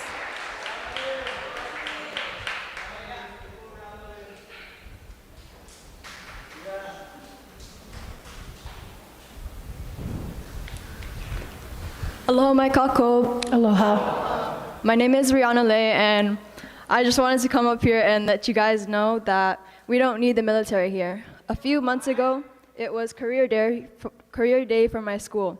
I remember Hawaii Peace and Justice was one of my career choices, and they wanted us to share our thoughts about whether the military is helping Hawaii or not.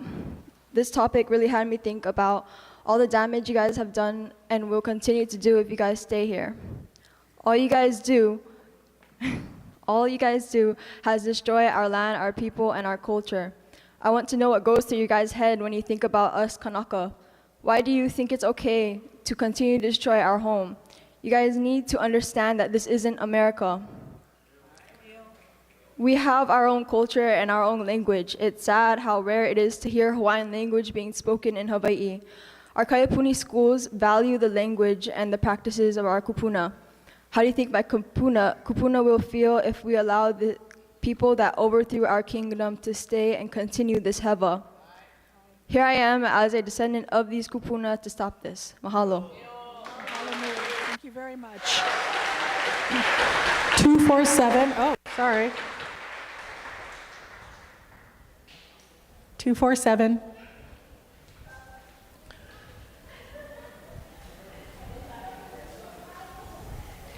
Okay, that was a psych. Okay, is there 247 here? Okay.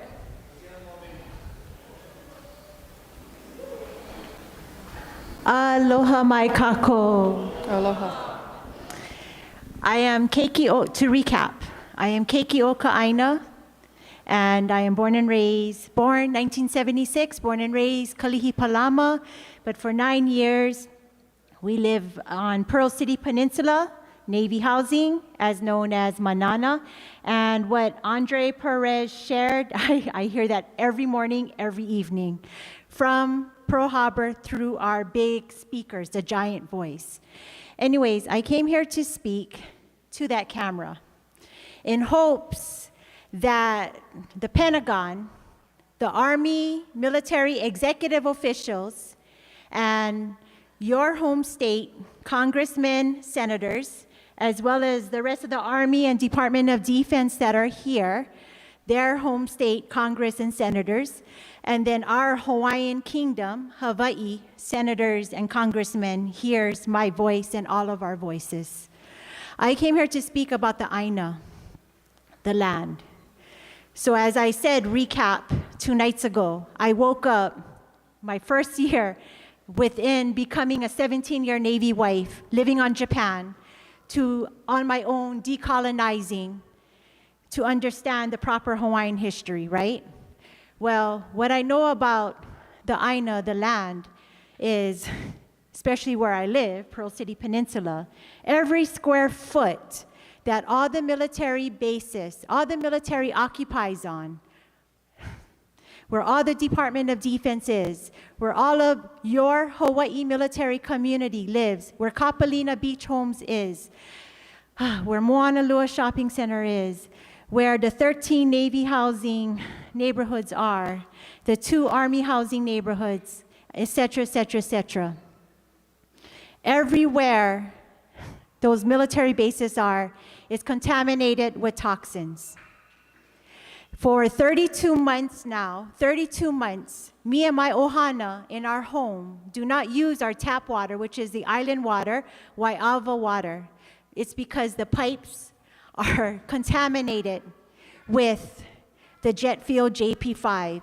I was the whistleblower for Pearl City Peninsula, December 8, 2021. if I had not spoken up, those senior leaderships, just like both of you, and especially this clown that I created, Admiral Paparo, that I created a big poster of him and I held it high and proud outside of the federal court back in May, when we are right now in trial in court against the Navy, against the US government. I made this huge poster and it says, I jet fueled Oahu and got away with it. The very morning I held up this high in May, he was being ranked, promoted from Indo-PACOM to now taking over the whole entire Pacific Fleet. And he's the one that covered us all up and allowed me and my ohana, my home island, and many of our Hawaii military community, present and past, to be poisoned. And right now, the Navy is winning. Anyways, what I came here to say about the Aina, sorry. Please wrap it up. I'm gonna wrap it up. It's haunted. I know all the paranormal stories of our military bases, so does Sister Lori. And especially with me taking care of the Pearl City Peninsula Navy housing for several years, I have helped even your soldiers get their home cleansed and blessed and understood why they're seeing Hawaiian spirits. Because, and I've seen them working on Hickam, Fort Island, and Pearl Harbor recent years, because they know your intentions, Pentagon and Sir and Ma'am. They know your folks' intentions, the Aina, because they're still buried, they're still laid to rest under all your folks' land, inside that toxic soil. So they come up to hunt respectfully, to remind our Hawaii military community and you all, they're still around and they want their lands back. They want it returned to the proper hands, not to the state of Hawaii. Hell no. Do not give it to the sleepwalking Hawaiians, sorry. Hundreds of family out here. But for real, I was a sleepwalking Hawaiian too, until I became a Navy wife. Please donate these lands back to the Hawaiian people here, especially just like the ones that take care of Mākua Valley. Just like the ones that have been protecting me with the Red Hill. Please donate it back to them. Because I know in my heart, this is why I was led there through my dream, through my sleep, when we were stationed, Navy stationed in San Diego. I'm going to wrap it up, Kehao, I'm sorry. When we were Navy stationed in San Diego after Japan, I had a dream when my husband was eligible. He was worldwide deployable, because he had open heart surgery in January 2015 in San Diego. And the Navy said, wow, you're healing fast. And that's when the dreams came. Soon as his detailer told us, we can either get Europe, back to Japan, or Hawaii. And we got Hawaii for August 2015. And that's when the dreams came for me to move into Pearl City Peninsula. I mean, ironic, my Hawaiian middle name, named by my godmother, godfather, Hawaiian, Momilani, which represents Pearl Harbor Bay, Pu'uloa, Vaimomi, and I live right along it. It's meant for me to take care of Pearl City Peninsula, and not just that, continue being the voice to the Hawaii military community about the proper Hawaii history, about what the military continues to do to us, and how we cannot trust the tap water. So, sir, sorry. That's basically what I'm saying, Pentagon and you all. Just please donate back the lands. Never mind the state of Hawaii. Please. I was meant to be a Navy wife, to be a voice for a reason, and I'm not going to give up. And I know this is it. This is also it, too.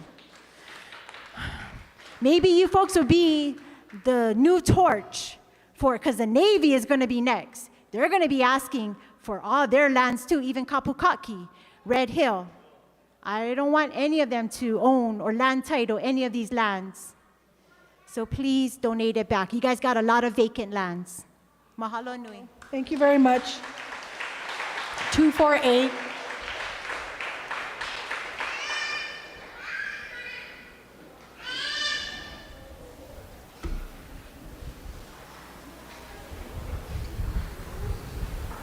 Mahalo. He's really good at cleaning, isn't he? All right. I just want to say, you know, a lot of us, we blame the Army, yeah? But a lot of us, we work for the state of Hawaii too. We work for the federal government, all right? So we are sellouts ourselves, all right? So I want you to come up here dissing the flag that my comrades died for, okay? Got it? Yeah. Air Force. All they do is fly planes and around. All right, enough of that. Sir, were you here during the Lahaina fires? And ma'am? Okay, that's even worse. Now, the point I want to make today is that why, during those fires, 12,000 people were displaced, and the Army just sat here training, while 102 people died. A whole ohanas were obliterated by the fire, and the entire city gone. Why was the Army, Wheeler, and Army Garrison and Shafter just sitting on their asses or out there in the jungle running around playing war while people are dying in Lahaina? Whole city burning down. The only thing that saved them was Kanaloa, the ocean. We are sick of the U.S. military. I am. I'm sick of it too. All we are is hostages. We're all hostages here. All us native peoples, the Micronesians, nuclear hostages. Nuclear! Radioactive, you are the worst one. You are the biggest traitor. I worked for a task force commander in Afghanistan. I know what their provost marshal comes in and reports to them every day. Every little crime that happens. All the rapes, all the barracks rapes, all the crime, all the domestic violence complaints, all come to him and her. We'll come to her. Do you work those? Do you schedule his calendar? No, so you have no idea, do you? During COVID, we stopped training though. When it's our backs, when it's us, when it's our soldiers, yeah, we're gonna stop training. We're gonna stop training, we're stay in our house, put our mask on, be good, right? But when you have people dying in our neighbor island, we all just sat over here. Whose call was that, sir? Was it yours, right? Not your fault, nothing's your fault. That's the shit I'm talking about. You guys, everybody here, you all have to take responsibility. What is Pono, what is not? Is it a lawful order or is it not? That's what it comes down to. Is it lawful for the United States military, for the state of Hawaii to be here, for America to even be on this island? Is it a lawful order? You think about that because it's a war crime. Don't forget it. Thank you. 249.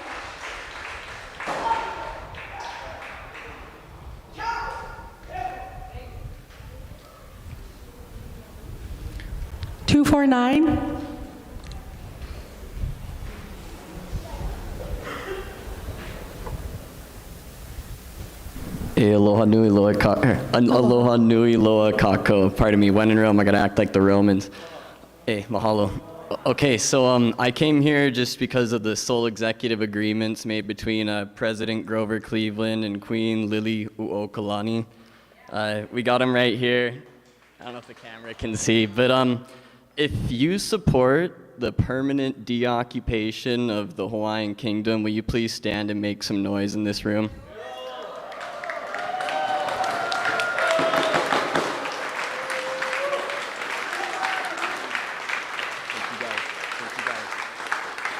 Hey, mahalo. So, I have good news because one of the most experienced warriors the United States military ever had, Smedley Darlington Butler, this is him. He wrote the book War is a Racket, and he wrote a 3-step process for totally smashing the war racket. We must take the profit out of war. That was step 1. 2, we must permit the youth of the land who would bear arms to decide whether or not there should be a war. 3, we must limit our military forces to home defense purposes. I'm not only calling for an end to these leases, but I'm calling for an immediate ceasefire all over this archipelago, including Lehui, including Mākua, the whole 9 yards, the whole enchilada. We need an immediate deoccupation through the Pacific Command, through a military commission. That is the proper process, and I'm just here to ask for that, sir. And if you guys could send that to the highest office in the land, to the President of the United States, I would seriously appreciate a complete deoccupation through a military court. And the last thing, just some history. This is a picture of Abraham Lincoln and some of the Kamehameha dynasty. I don't know if you guys knew, but they're pen pals. These guys were writing letters to each other. 1861, around the time of Gettysburg, right here it says, this is from Abraham Lincoln to King Kamehameha V. He wrote, to a great and good friend of the Hawaiian kingdom, and he addressed him as Your Majesty. It's legit. We gotta fix this, you guys. Mahalo no.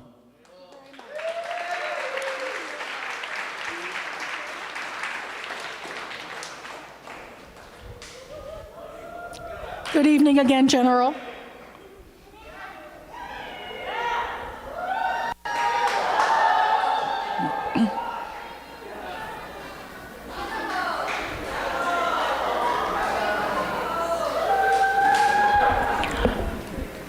Aloha waiwa. This is for you.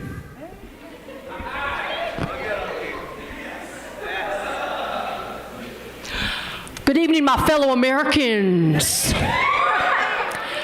My name is Secretary Will Whitewash. It's good to know you. You know, I've been working so hard with the RIMPAC festivities. It's been fantastic working with our international partners on the permanent war agenda. You know, the only thing that's been amiss with RIMPAC this year is that our good friends from Israel have been here. And I tell you, we've been doing everything we can to show them good hospitality. But you know, in Washington, D.C., they're used to seeing the American flag and the Israeli flag side by side everywhere. They don't see that here in Hawaii. And I know we're here to talk about the leases. So I have a request. You know, if you're an American trying to pronounce Kawailoa Poamoho, we can't pronounce that kind of thing. That's an impossible thing to say. So, assuming that we get these leases back, and of course that's what we want, we suggest a new name for these lands. How about New Israel? New Israel, just like there's New York, New Mexico, whatever it is. Let's rename it Israel so that when Israel is here, we can teach them how to bomb the land in the spirit of aloha. You know, whether they want to bomb a hospital or bomb a university or bomb a refugee camp, right? We can teach them how to do that in the spirit of Malama'ena. That's what this place is all about. I know my time is limited. The military brings so many economic benefits to this community, especially the small mom and pops like Boeing, like Raytheon, like Lockheed. And I'm so pleased to have my good friend here, Jennifer Lockheed, to speak right after me. But God bless each and every one of you, and God bless the United States of America. Thank you very much, Secretary. 251. Oh, thank you. Howdy doody, y'all. I am Jennifer Lockheed, heir to the Lockheed Empire. And I am just delighted to be here to share with you the tremendous benefits of military presence in Hawaii, especially to my bank account. The US military isn't about protecting freedom and democracy. It's about ensuring the steady flow of cash to defense contractors like my family business, Lockheed Martin. Every time a bomb drops or a jet takes off, we're making money, and boy, do we love that roaring sound. It's the sound of profit. Cha-ching. Just listening to Navy Secretary Whitewash mention Israel, my other most frequent buyer of weapons of annihilation, and the permanent war agenda, that's music to my ears. Permanent war means permanent profits. Just the continuing opportunities to make cash money. My cup overfloweth. Okay, so I know some of you are upset about the genocide, pollution, destruction of sacred lands, irreparably poisoned aquifers, but think of the bigger picture. The wealth and luxury lifestyles of the rich and powerful. Your sacrifices keep the Lockheed, Raytheon, and Boeing empires doing so well and thriving. Did you hear that Lockheed Martin got sued for overcharging the Navy? A $70 million settlement. I'm not stressing on pennies, though. We have billions. Lawsuits are just the cost of doing business. And countering negativity is easy with deep pockets and influential puppets. We can spin any story to sound like we're the good guys. So let's keep the military right where it is. And thank you, Hawaii, for keeping it so friendly to the military, which is the most healthy sales environment to us. And your poor working class soldiers who enlisted for the only avenue for free healthcare and a college education might be fighting for a living, but we're making a killing. Thank you. Thank you, Miss Lockheed. 252. 252. She was 251. I think you were 25. Perfect. Yep.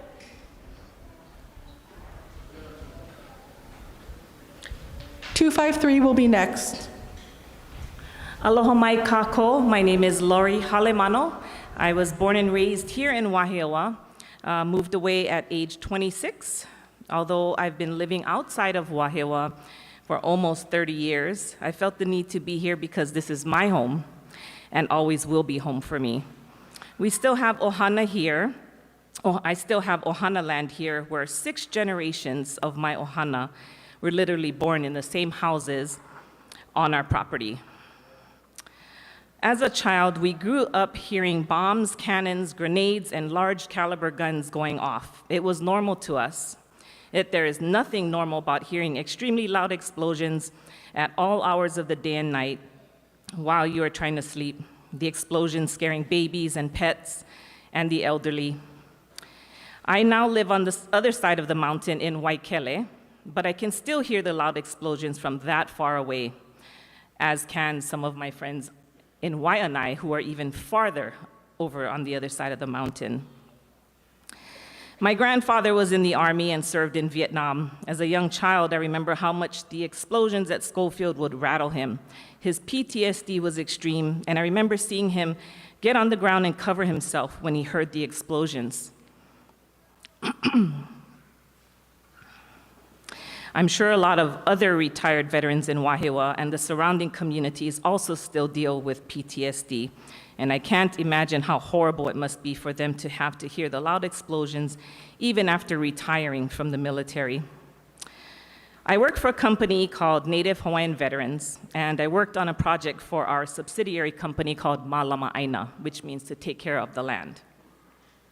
I was the project manager in charge of ensuring that the unexploded ordinances at Pohakuloa, Kahuku, and Waikoloa were removed and cleaned up. I worked alongside with the U.S. Army Corps of Engineers to get the cleanup done. Well over $30 million has been spent on the cleanups and is still an ongoing task until today. People are still finding UXOs across the island, including at Mākua, Kolekole, and on Schofield and other areas across the island. I am a direct lineal descendant of Halemano. I'm able to trace it back 11 generations. And I'm speaking tonight because I want to ensure the protection of this Aina for 11 more generations and beyond. Halemano Ahu Pua'a spans, from my knowledge, Waialua, all the way from Waialua up to Poamoho, up to Waianae Uka, all the way out to Honouliuli, which is Kunia and the Ewa Plains. It is the largest span of land in the district here on the island of Oahu. Being a former Navy spouse of 14 years myself, I understand the importance of the military presence here in Hawaii due to its strategic location in the Pacific. However, the U.S. Armed Forces are visitors in our home. We are the host culture, and you are our guests. It's a privilege for the military to be here on our Aina. We as a people are connected to the Aina. We are the Aina. Our state motto is Ua mau ke ea o ka Aina I ka pono, which translates into the life of the land is perpetuated in righteousness. What the military has been doing to our Aina is far from righteous. It isn't preserving the life of the land, it is destroying it. Lori, if you could wrap it up, please. Thanks. $1 to lease thousands of acres of land which are being used to desecrate and destroy sacred lands, all while our own people are houseless and without any land. Just take a look around this community in Wahiawa and you'll see how many homeless people we have. Part of the military's mission is to serve and protect the people, but what's being done here in Hawaii is actually hurting our people. The same has been done to the people of Guam and the Confederated States of Micronesia, who are suffering with long-term effects of the damage that the military has done to their people. We are living human beings and don't deserve to be poisoned, ignored, and forced to leave our homeland. Just as it is the military duty to serve and protect us, it is also our kuleana to serve and protect our land. I hope that you will take into account all of these people's testimony and consider ending the leases for Kahuku, Poamoho, and Mākua. The military already has enough of our prime land, and we want...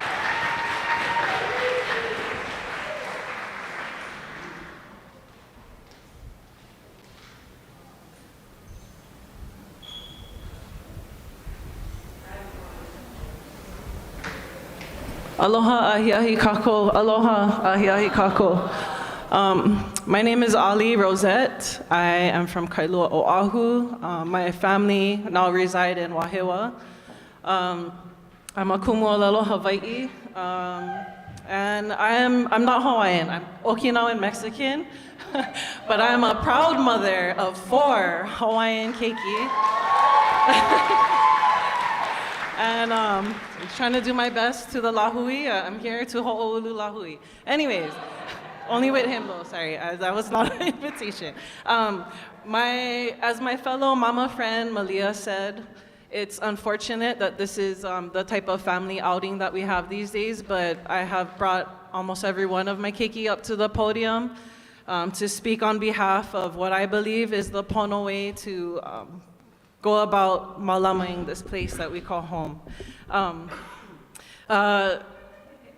I just want to say that in the past, I want to tell this mo'olelo for the women in the audience, because over the past few months, I've had the great privilege of being able to hike into the back of Mākua Valley. In the back of that valley, after you've hiked hours and hours, there is a haleopapa. It's a traditional place of healing for women. It hurts me to drive through Waianae to go to that place, knowing that it will probably take a lifetime for all of the wahine who live in Waianae and on that coast to be able to go there for healing. But as a kumu, I've made it my job, my mission, to make sure that I bring my haumana back there and that they tell their ohana, because it's really for the people of Waianae, first and foremost. When we heal our women, we can heal our children, we can heal our men. I believe that that's honestly what the lahui needs. And it's sad and laughable to me that the so-called archaeologists and experts who work for the army, who take us and escort us like they're welcoming us into their home, have no idea, absolutely zero clue of why that place is special. They're asking us, oh, try tell us what that ki'ipohaku means. Do you guys know? I'm like, what are you doing back here? You cannot pick up a book, you cannot read about ki'ipohaku, you don't know what a haleopapa is. And so I want to see my haumana, I want to see Native Hawaiian keiki getting those jobs, if anything, to be the ones who speak for their aina, not the military.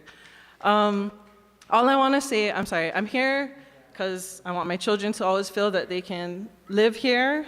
I never want them to feel that they have to leave Hawaii, and the occupation of the army poses and obstructs that vision that my husband and I have for our keiki. particularly, specifically the rim pack, the fisheries. How is that going to affect the ability, if our keiki live here, how will they eat and how will they stay healthy for generations to come? I'm sorry, Irene Kael Niel Maynard. She is the great-grandmother of these keiki here. She was a member of Kalahui, Hawaii, and today would have been her 90th birthday. In 1983, 41 years ago, she was evicted from Mākua Valley Beach. And luckily, we have a recording of her saying that she believed in the akamai of our keiki, of our future generations, that she believed that they would stand up for this place. And so I just want to say that this here is for Tutu, Grandma Hawaii, and also I just want to end with, I hope that we don't have to continue doing this. I hope that my keiki, as they have their keiki, will not have to continue attending these meetings. But if they do, I just want to say that my grandmother, who's Okinawan, just is about to celebrate being 100 years old. So that is running through their genes. So we will see you over the next 100 years. I promise you that. Mahalo. 254.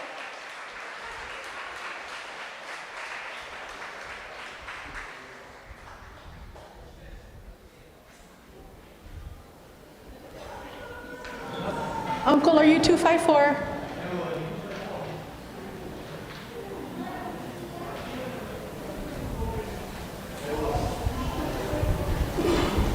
Matt, I see 254. Okay. Okay.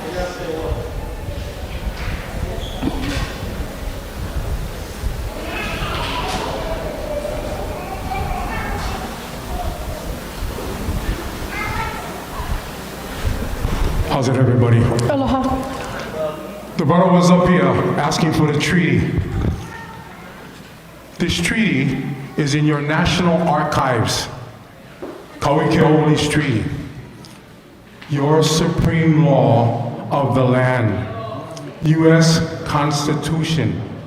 You took an oath to it. Treaty of friendship. Brother went and asked for him. I bought the treaty. I don't want to go any further because there are 700 Indian treaties across the U.S. You guys lost a boat case, and all the other casinos and the gaming and the hunting and the fishing and the land rights. I just got back from Seattle, talking to some legal counsel up there. The direction is the treaty. You guys got to honor the treaty. You guys broke the treaty with a full-scale invasion in 1893. USS Boston in the harbor. Your troops at Iulai Palace. Iulai Palace, all your 50 overthrow guys standing on the palace. The only way you guys got this, you guys had the Boston out there because 8 years later, you guys went down to Samoa with the Boston and the Massachusetts and the Olympia, and you guys went kill almost 80,000 Samoans. Went to the Philippines, another 80,000 Filipinos. Next thing.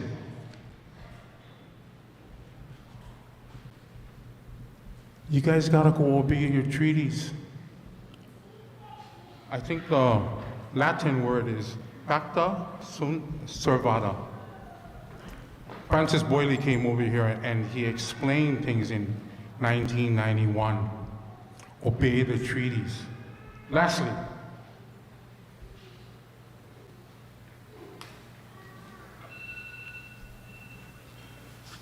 you guys get the mahele. You guys know what the mahele is. This is the mahele.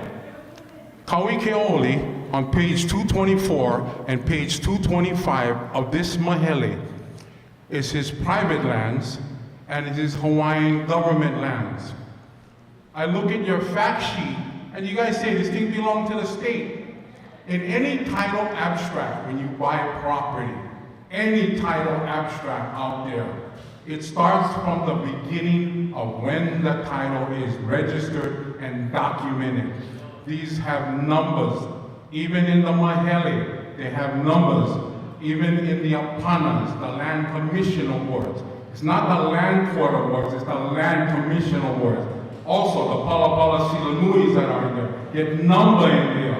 And once you get numbers, they're registered. They're also those two, Apana and the Apana and the Palapala Silanui. They are what they call the prima facie. These are land titles. They're superior land titles.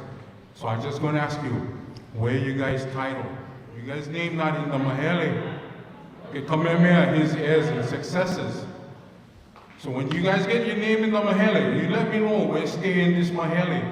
Because it doesn't say U.S. Army, it doesn't say Air Force. And maybe you guys gotta go look for Edward Snowden. Aloha. Thank you very much. 255.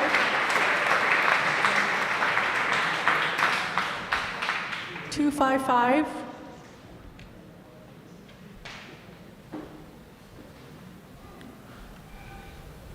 Is that you coming up? Is he just? Okay. Thank you. Please state your name. Name's Tony Moniz. I am Hawaiian as it can be. I think Uncle has the documents. Enough said.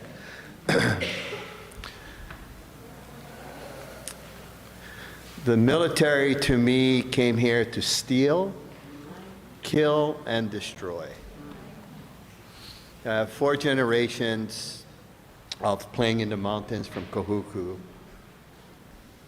East Range, Mililani, all over the island.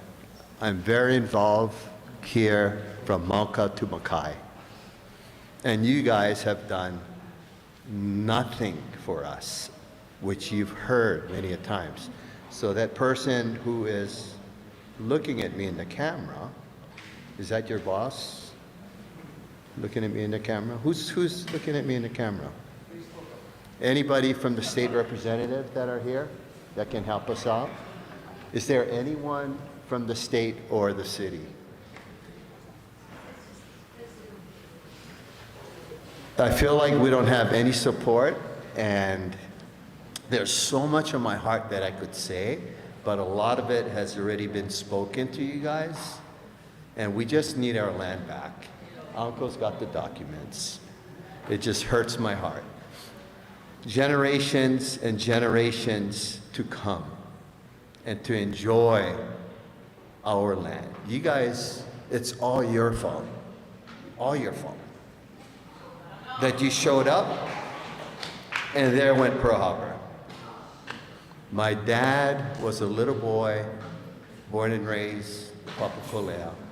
He was up on the roof watching Pearl Harbor get bombed. It's really sad that you military, U.S. military, what you guys are doing worldwide, let alone come to our little Aina and just destroy it. The pollution that you guys leave out in the mountains is beyond description. You do not even know. I've been in these mountains longer than you. I've been in this ocean longer than you. And I know you know that. And you guys have no respect for it, zero respect. Because we know. All the invasive problems that happens up there and your studies, there's no evidence. Because all the pollution is out there. From the landscape to our dirt. You guys are ruining it. And if we don't stop you, our generations to come are not going to enjoy it. They're not going to have it. Thank you. Thank you very much. 256.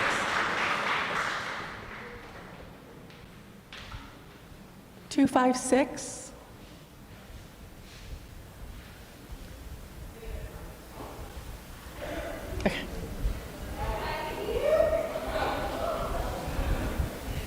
state your name, please.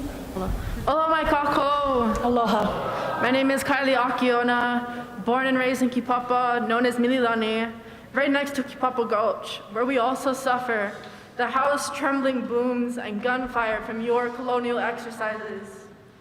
I am Kanaka Oiwi, Filipino, a descendant of veterans, and like all of us, I perpetually refuse your presence here.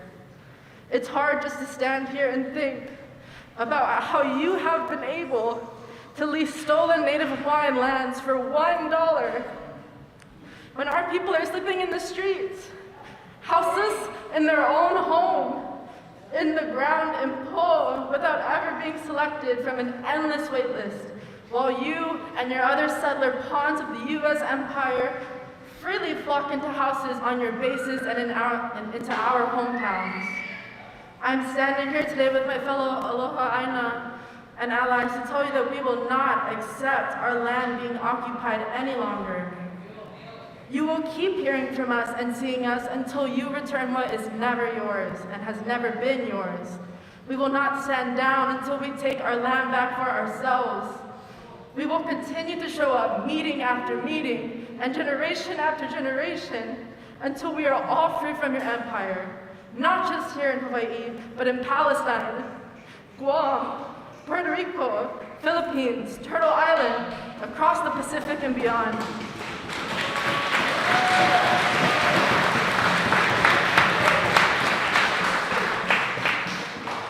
We are not happy natives, and you are not in America.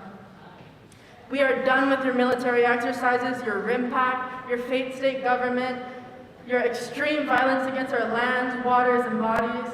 We demand a future where your oppression and poisoned waters are not normal, where we can once again freely steward Poamoho, Mākua, Kahuku, and all of the lands that you temporarily occupy.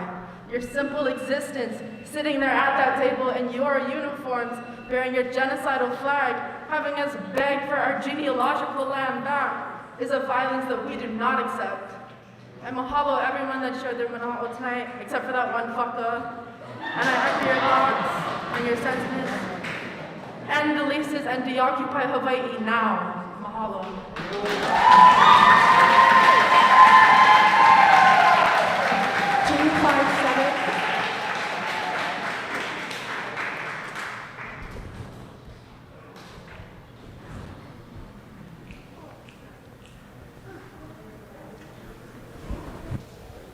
257? Okay. 258?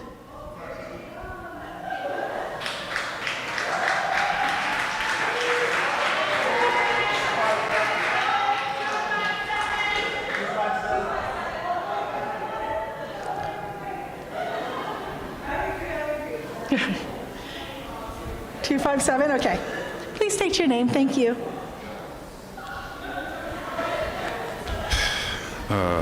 Aloha kako. Aloha. Dandre ko'u inoa. So I wanted to introduce myself in a little as an acknowledgement of where we stand today. We are in the Kingdom of Hawaii. Surrounded by natives, descendants, and allies that are fighting against the US and their military forces' unjust occupation of these islands.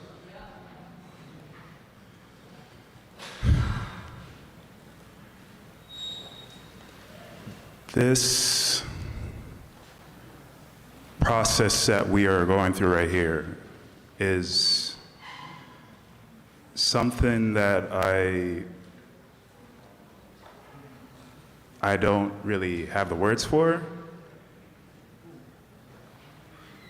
because it doesn't feel as if something that's thorough or genuine.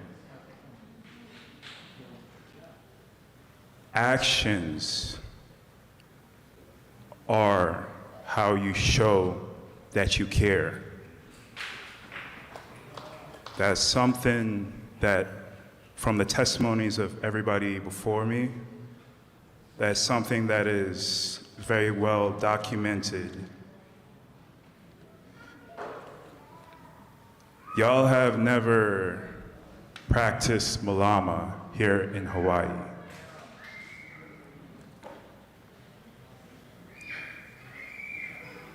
And you may prey on the ignorance of those that don't know better, but those are just minds waiting to be taught.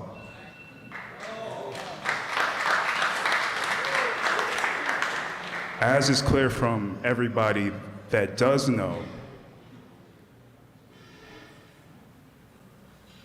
the choice is obviously no. No to the military leases. Iulai to the occupation of Hawaii. Y'all could get away, but you will not get away with it. The people, we are organizing.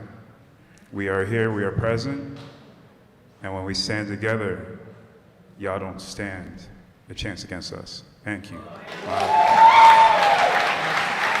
Thank you.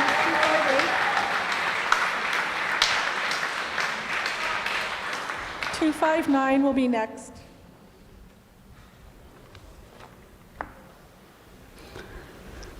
Aloha e nā kanaka pau, e nā kanaka oiwi, e nā kanaka maoli. Aloha. Okay. Aloha, I'm Avapui Chanel Kalauli Rapinsen. And in my previous testimony for Mākua, I was claiming my Kalauli name. Well, Akua must have had a plan for you, that they wanted to bring in my Robinson last name. Who knows, maybe it's coincidence, maybe it's meant to shake some tea leaves. The land that the military is operating on in Poamoho was given to James Robinson, sorry, I don't like him for the record, by Kamehameha III. It's in the EIS page number 73, grant number 973. When we see these types of coincidences, we call it Ike from Akua. Prior to the Robinsons, it was government lands which would go back to the crown, and before it goes to the military, it would go back to the native Hawaiian people. They use our royal patents to sell properties, to designate land divisions, take our EV and take our identity. They just changed the name to tax map key. Martin Luther King said, oppressed people cannot remain oppressed forever. The yearning for freedom eventually manifests itself. This is a letter between William Little Lee to his friend Caroline in 1849. Who is William Little Lee? For everybody who doesn't know, that's Charlie Reed Bishop's best friend. They came together on the Henry in 1846. He became a Supreme Court judge in the Kingdom of Hawaii. This is what he writes about us to his friend in 1849. He said, "This nation will soon pass away and give place to the more sturdy Saxon. The white man with his civilization seems to carry effeminacy and death into every savage nation he visits. Depopulation is at work throughout Polynesia." William Little Lee became a judge, and I think he judged us all by depopulating our Kanaka every single day. I want to hold space for Kanaka Maoli in this room to say, never give up, never back down, because even if they tell us our kingdom doesn't exist, we are walking, breathing reflections of our koko. I think I can speak for everyone in this room and say, enough. We don't want you here. We oppose every continuation of any kind of occupation of our Hawaiian kingdom. Give our people hope. Let us go to bed just one night with peace in our pu'uwai. That's Shahad. Aloha. Mahalo.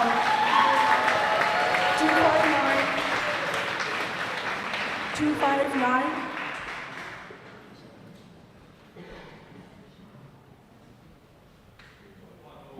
Aloha no. O manana ke aloha Pasquale ko o inoa he kupano wau me ka ino o Maui.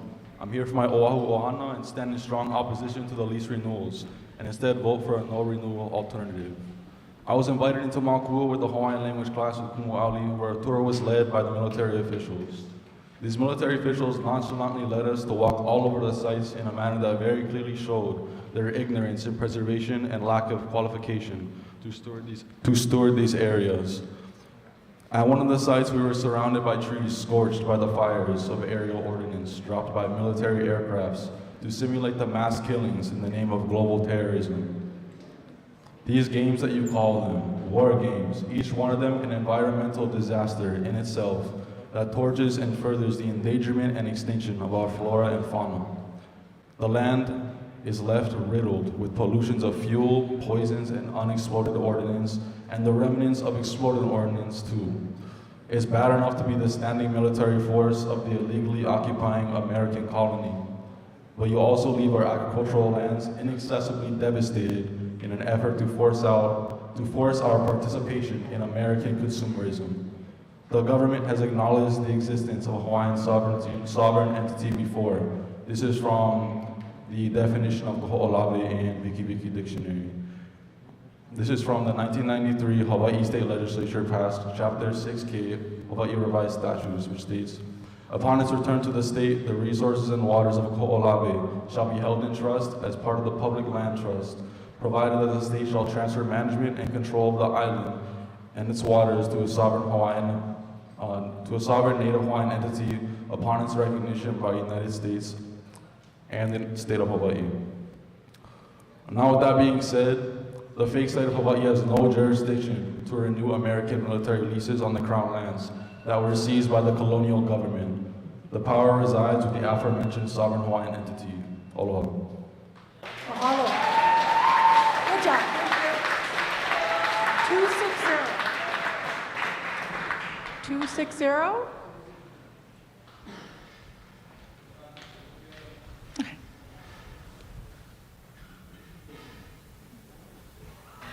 Ano ai ke aloha kākou, o ka waiola ke ali'i kili ka puni ko inoa. No nā hoa pi'ilani mai au, mai ka ua pe'epo haku ha me kamakani moa e, a me kamakani ka ili aloha. My name is Kawaiola ke ali'i ka puni. I am from the bays of Pi'ilani and the rains and winds of eastern Kaupo and Kipahulu, both of which form the Wahipana and Wawakula of Haleakala, a mauna that just 1 month ago faced a very similar threat to Mākua Valley, that being the presence of the military who from its outset have profited from the rape, prostitution, and ultimate desecration of Aina, Wahine, Mahu, and the collective memory loss of Kanaka Oiwi and our indigenous relatives. This evening, I stand with this lahui to reject any proposal that attempts to renew the lease of these violences of your illegal, belligerent activity in Mākua, and for that matter, every single one of our kingdom lands.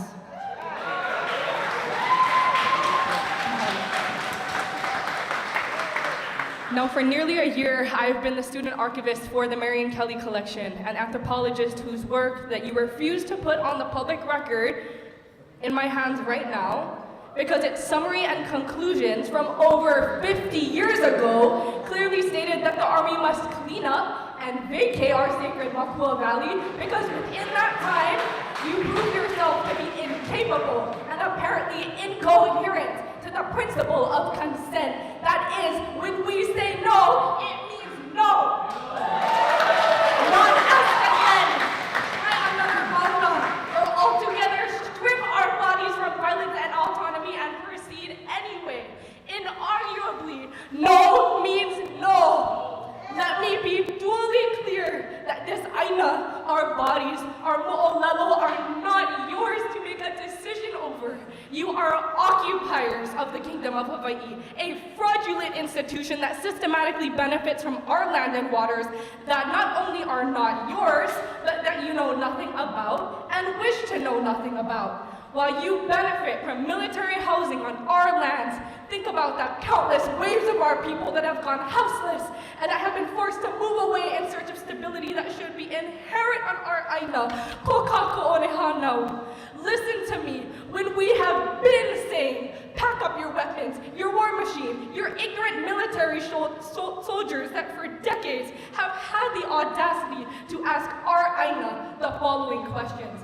Can we, the Imperial U.S. Navy, rearrange the gut of your Aina and replace it with famine just one more time? Can we exploit and extract your Aina, leaving it desolate of blood? Vai, colonizer, tell me, what of your presence speaks at all to the protection of our Aina when it solely appears as desecration? What of your science speaks to an unbreakable pilina that allows you to speak, listen, and act in the language of Aina, of Ho'ailona? Colonizer, tell me, what of your military and national defense possesses the backbone to truly protect millions over a millennia, sustainably and abundantly, just like the kupuna of Kanaka Oiwi and Moana Nui Akea have done? What of your EIS speaks to the accurate information when it does not include the culture of intergenerational slices and scars that you have left on our bodies? Colonizer, tell me, when have you ever not had blood on your hands? So wake up and start listening with your body, not just your ears, that we say no, no renewal of leases, no military presence on our precious lands, a'ole apuka aina of our sacred wahipana. 261.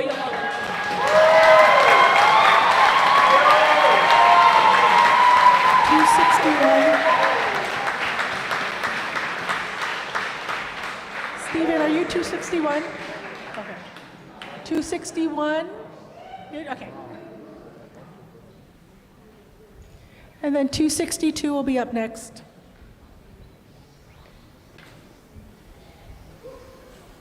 All right.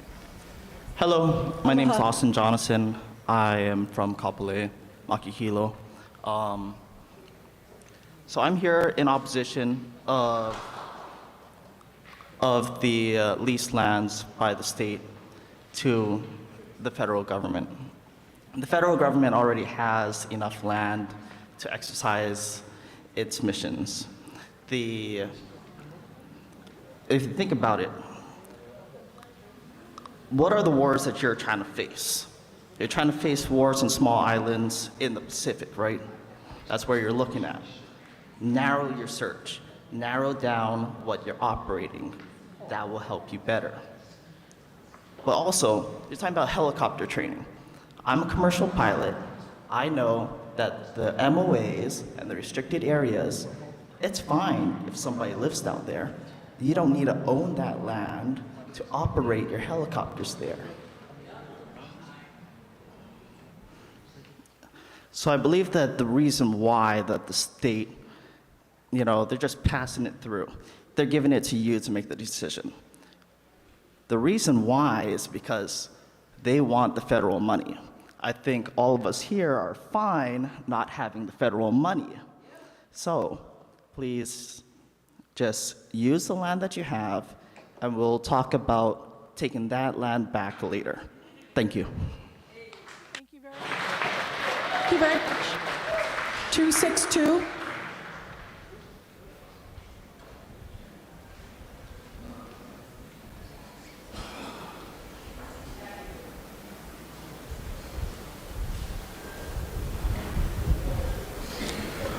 Aloha mai kako.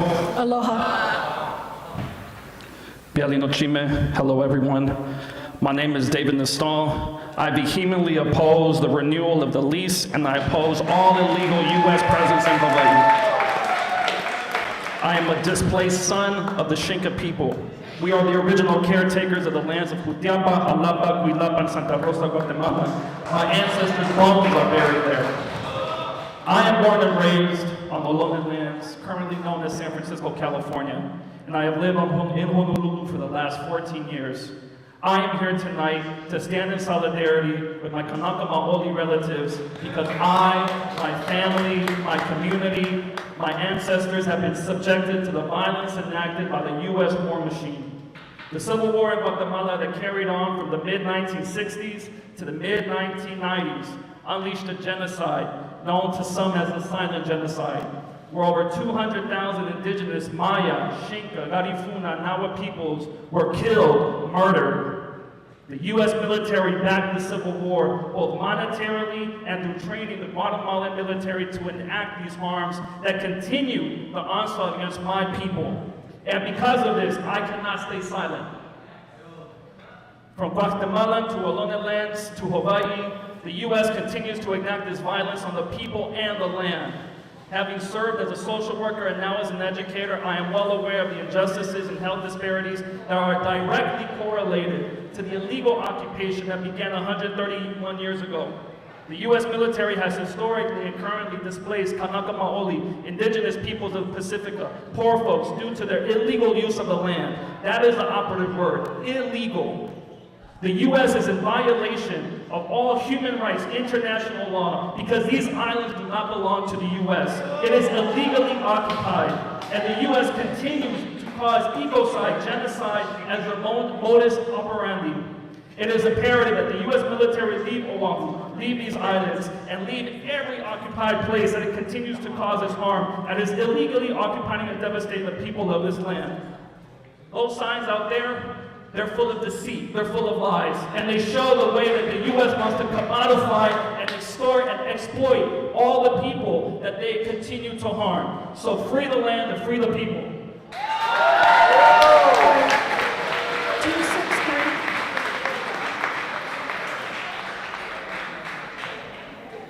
263.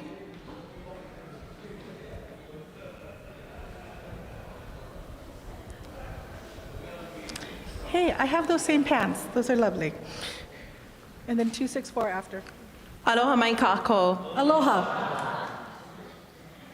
I'm Makanalani Gomes, a native Hawaiian and Filipino woman.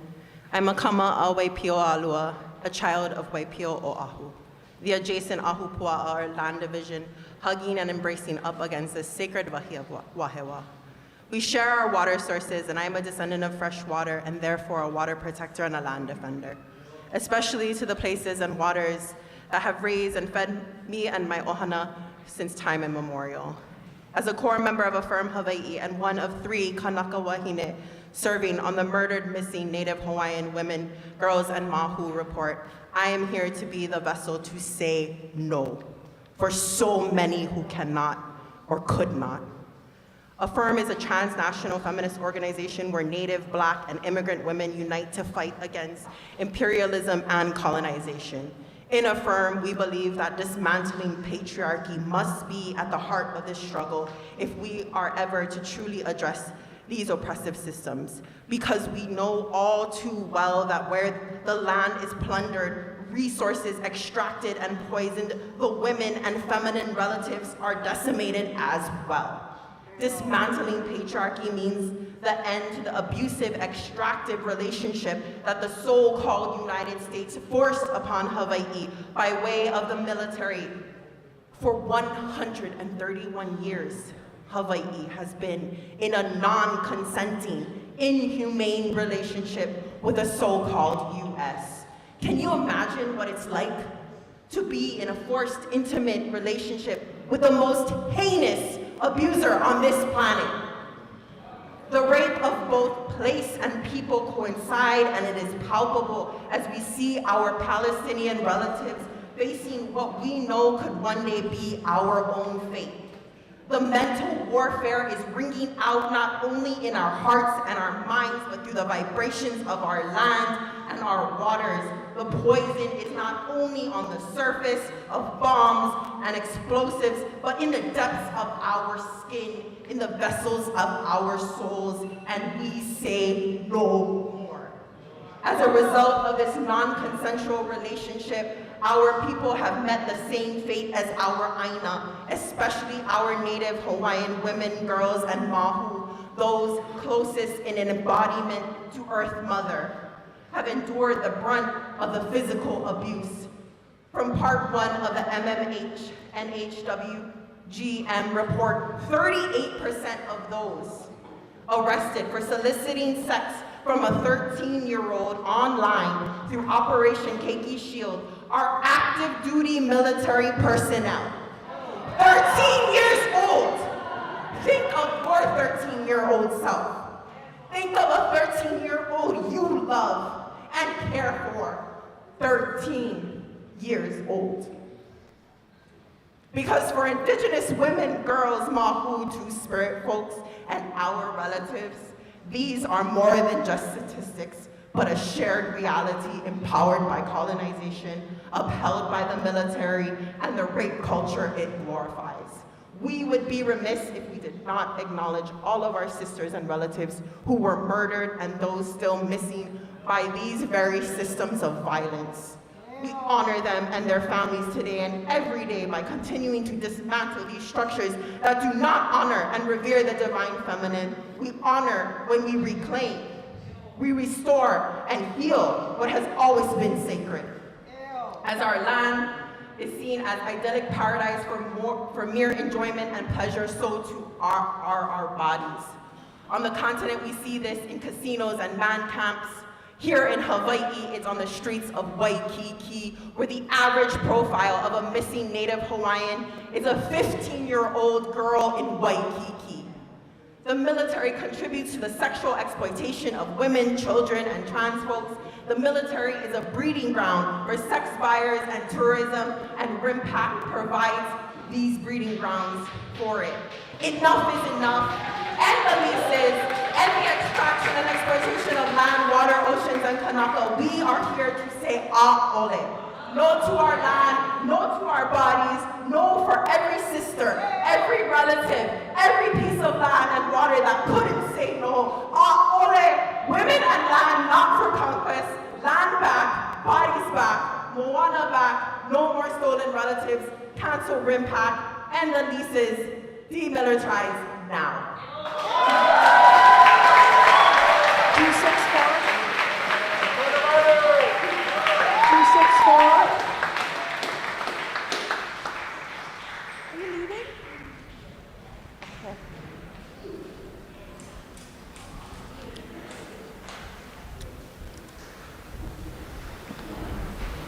Waialua kai leo nui ualono ka uka holi hue ke wala wahia wae kuli vale I ka leo he leo no ke kai e o Waialua la I e hae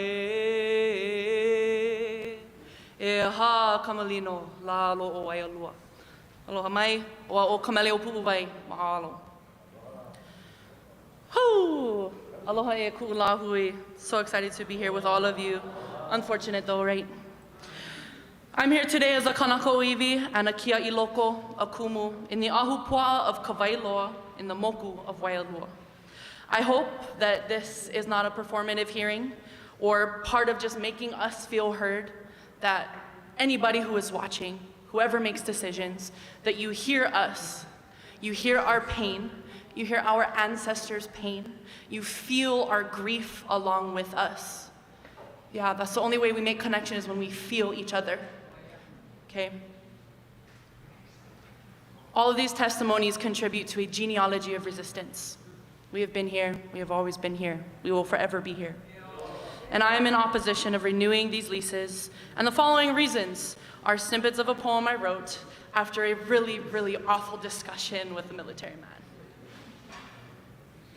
Your uniform flashes through my mind with the voices of my kupuna screaming and chanting. Your boots stomped through our streets, your eyes envisioned a takeover. Your lips feast on our bodies until you're satiated. Your tongues are daggers to my Kanaka spirit. Your sonar disrupts our sea life. Your artillery practice bullets through our mountainsides. Your helicopter blades warp the air that my keiki learn in. Your waste pollutes the water systems I am responsible for maintaining, and we can feel the earth shake as your tanks shove dust down our throats. We've protested you, tears burning holes in our cheeks, watching as you desecrate our homes for $1 a year.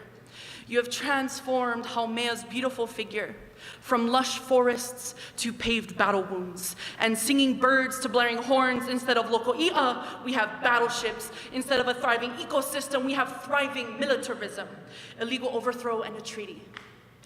Wait a second. I think a treaty is an agreement to be willfully signed by both parties, but you put guns to our heads and illegally imprisoned our queen. So when I told you I won't date a military man, I was trying to tell you that my bones shake and my ancestors' bloods bleed into the scars of our aina, that it is culturally and ancestrally traumatizing to have this sacred body in the hands of people who have to look up the definition for that word. Yet you give me the definition of trauma, and your eyes brand red, white, and blue on my breast, while you hiss that you're different and put your hand over your heart and sting the Star-Spangled Banner. So I tell you what it's like to be the sexually objectified product crafted as a commodity for this chaotic and capitalistic community that feeds the militarism in Hawaii. Your presence is harmful to us, our past elders, our future pua, our steadfast aina, our sacred creatures, and our connection to our people. So, ole military in our backyards, we are still here. We have always been here, and we are not going anywhere. And so for the Lahui, Hawaii loa kuli ke kako, kuwa'ale.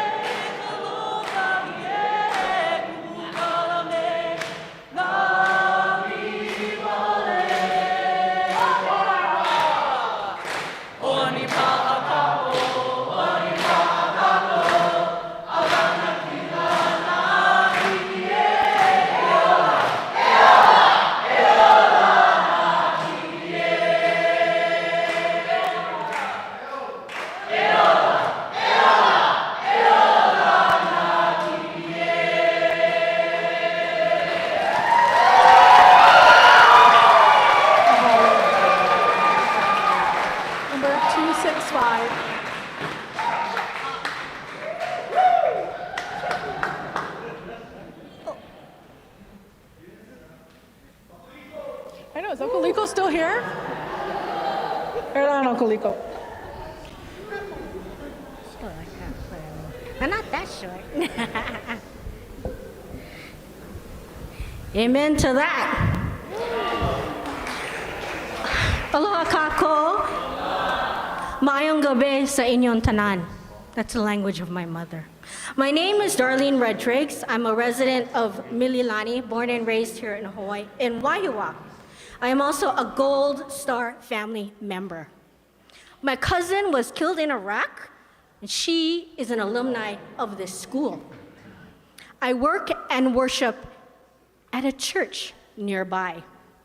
The leases to the US Army should not be renewed due to the following reasons. Hey, did you guys know Wahiawa was in the Guinness Book of World Record? I learned this when I was like 8. Most churches on California Avenue. Kind of unreal. The thing is, we would not go into any of these other sacred and religious places of worship and have target practice, leave toxins and pollutions, harm the neighbors around the places with noise and all that other kind of stuff that all these people have talked about.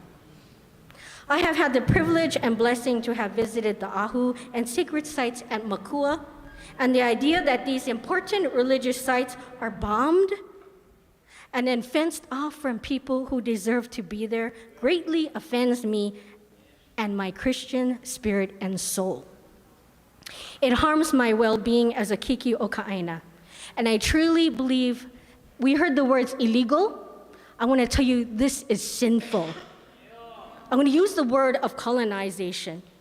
How shame. I am a member of the United Methodist Church, which is a worldwide church with millions of members, and it has recently recognized its responsibility for causing harm in Hawaii and its participation in the illegal overthrow of Queen Liliuokalani.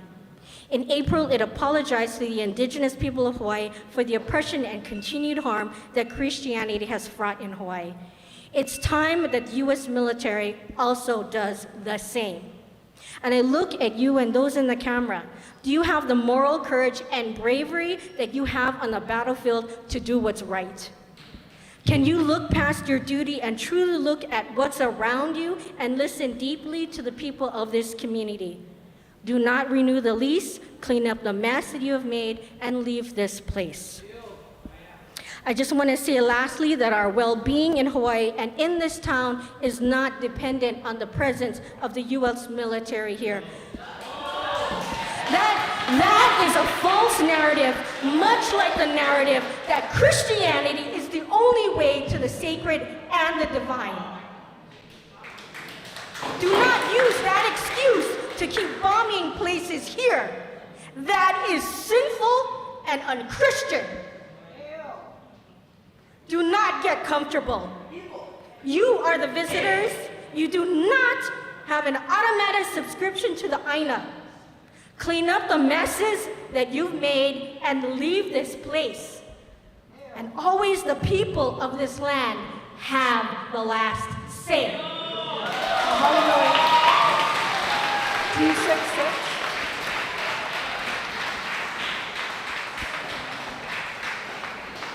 266.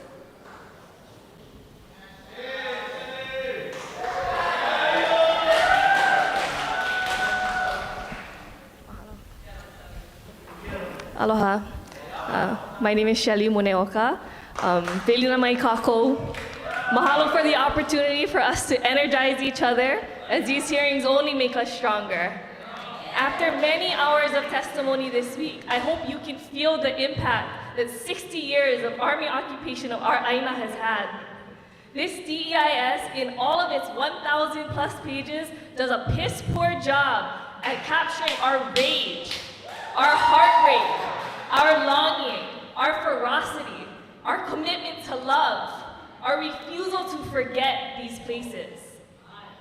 Since your EIS assumes that it will receive similar or the same lease terms moving forward, you must assume and document the continuation and exacerbation of these impacts.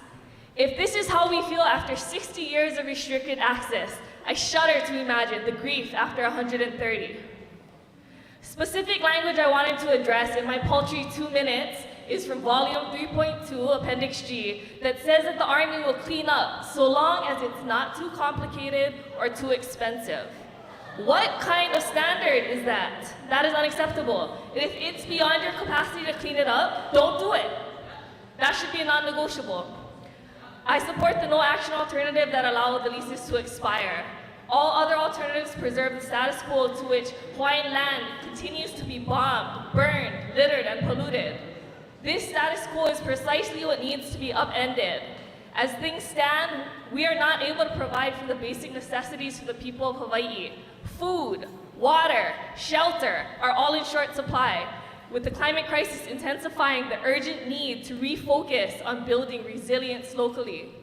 Training soldiers for war in distant lands does nothing to address any of these problems, nor the harm that training contributes to each. With a long and painful history of broken promises, like the ones made to evicted Mākua residents that they'd be allowed to return home after World War II, the return of these lands is a concrete thing the Army can do to begin to make things right. If you allow these leases to lapse, you'll still control over 11,000 acres at these 3 training sites. While it may be an inconvenience to your training, the community has been more than inconvenienced by your occupation for 3 generations already, and it is time to shift that burden back. Instead of pursuing this path to retaining these leases, engage the community in a clean-up plan that will lead to the return of these lands to those who love them. The return of these Aina are long overdue, and the time is now to give the land back.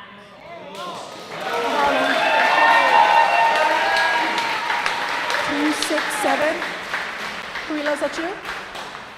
Oh.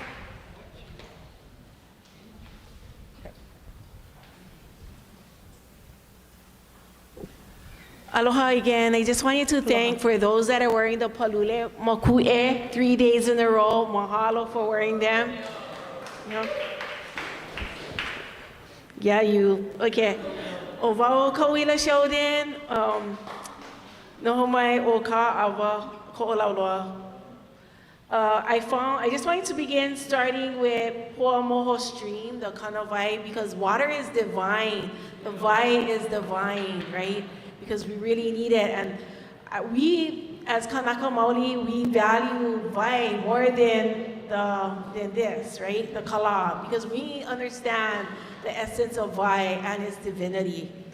Okay, next thing I wanted to point out is, according to the Kayaka Bay Watershed Base Plan, there is a recent slope movement in the Poamoho stream canyons training that can affect these trails in the way the stream should flow properly.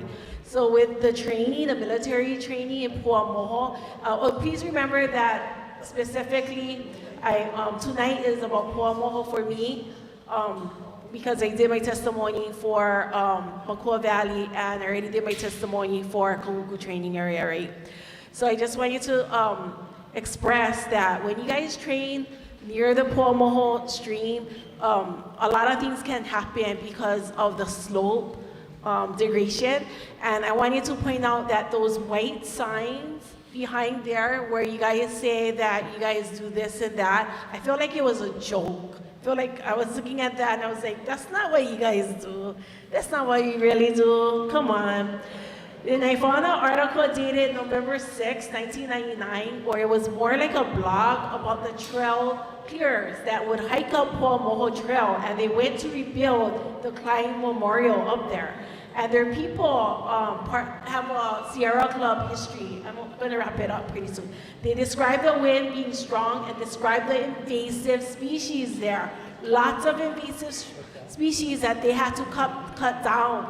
And they assume that those invasive species came from the military. Another thing, continued training and combat training and on foot could cause further harm to those beautiful invasive species up there, which consists of Leilehua, Ahakea, Kopiko, Ala'a, Aka'ava, Koli'i, Alani, and Naupaka. And this is the Naupaka, the mountain Naupaka, yeah?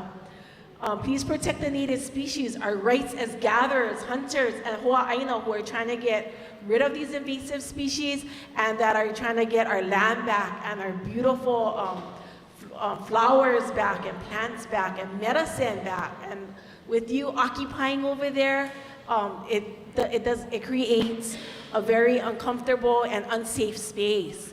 So U.S. military, you guys gotta step in. E ha'alele oko, e olu olu. Mahalo, mahalo nui.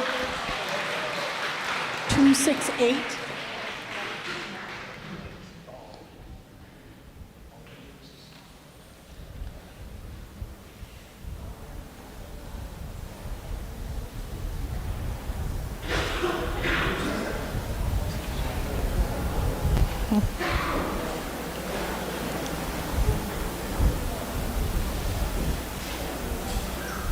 I'm gonna come up here and babble you guys all with, my great Hawaiian this and that. But then I said, nah, because I'm very ashamed of how we act. Terrible. Terrible. Okay? Now, and here's why. Okay? And here's why. See this thing right here? How many people came up here and read off of this thing? A lot. Right? And do you know what? Young Lieutenant Del Toro in Korea, they gave him one of these things. They said, you know what? You are going to travel 90 kilometers every day. You are going to use this to try and get around while everybody else is using a compass. Who brought that to us? The military. What is this today? Something you can't live without. Please, be mindful of the things that the military has given you, because they've given you and me a lot. The road you ride on tonight, guess what? Federal money. Okay? Oh, that airplane that you're gonna go ride on to go visit your ohana, other islands? Federal people, right? DOD guys. You can grumble a lot, but you also gotta look at the rest of it, which I know we are not doing. What I do have for you though is from last night as we listened. Okay, maybe there's a couple of great things that we can use, but here's something that I really hope we're gonna do, because Kurt Covella showed you the way last night, but how many of us are gonna go do that? How many of us are gonna go down to the Capitol, we'll make a piece of paper like this, a petition, right? Please do that. And the reason why is, I've done that in my homestead, and it has been fruitful, okay? So, please, take the time to do some positive things also, because these guys is not the problem, okay? It's those guys, okay? You can start with Don Chang, you can start with the governor. Go knock on their doors. Aloha, thank you. Thank you very much. Okay. 269. 269.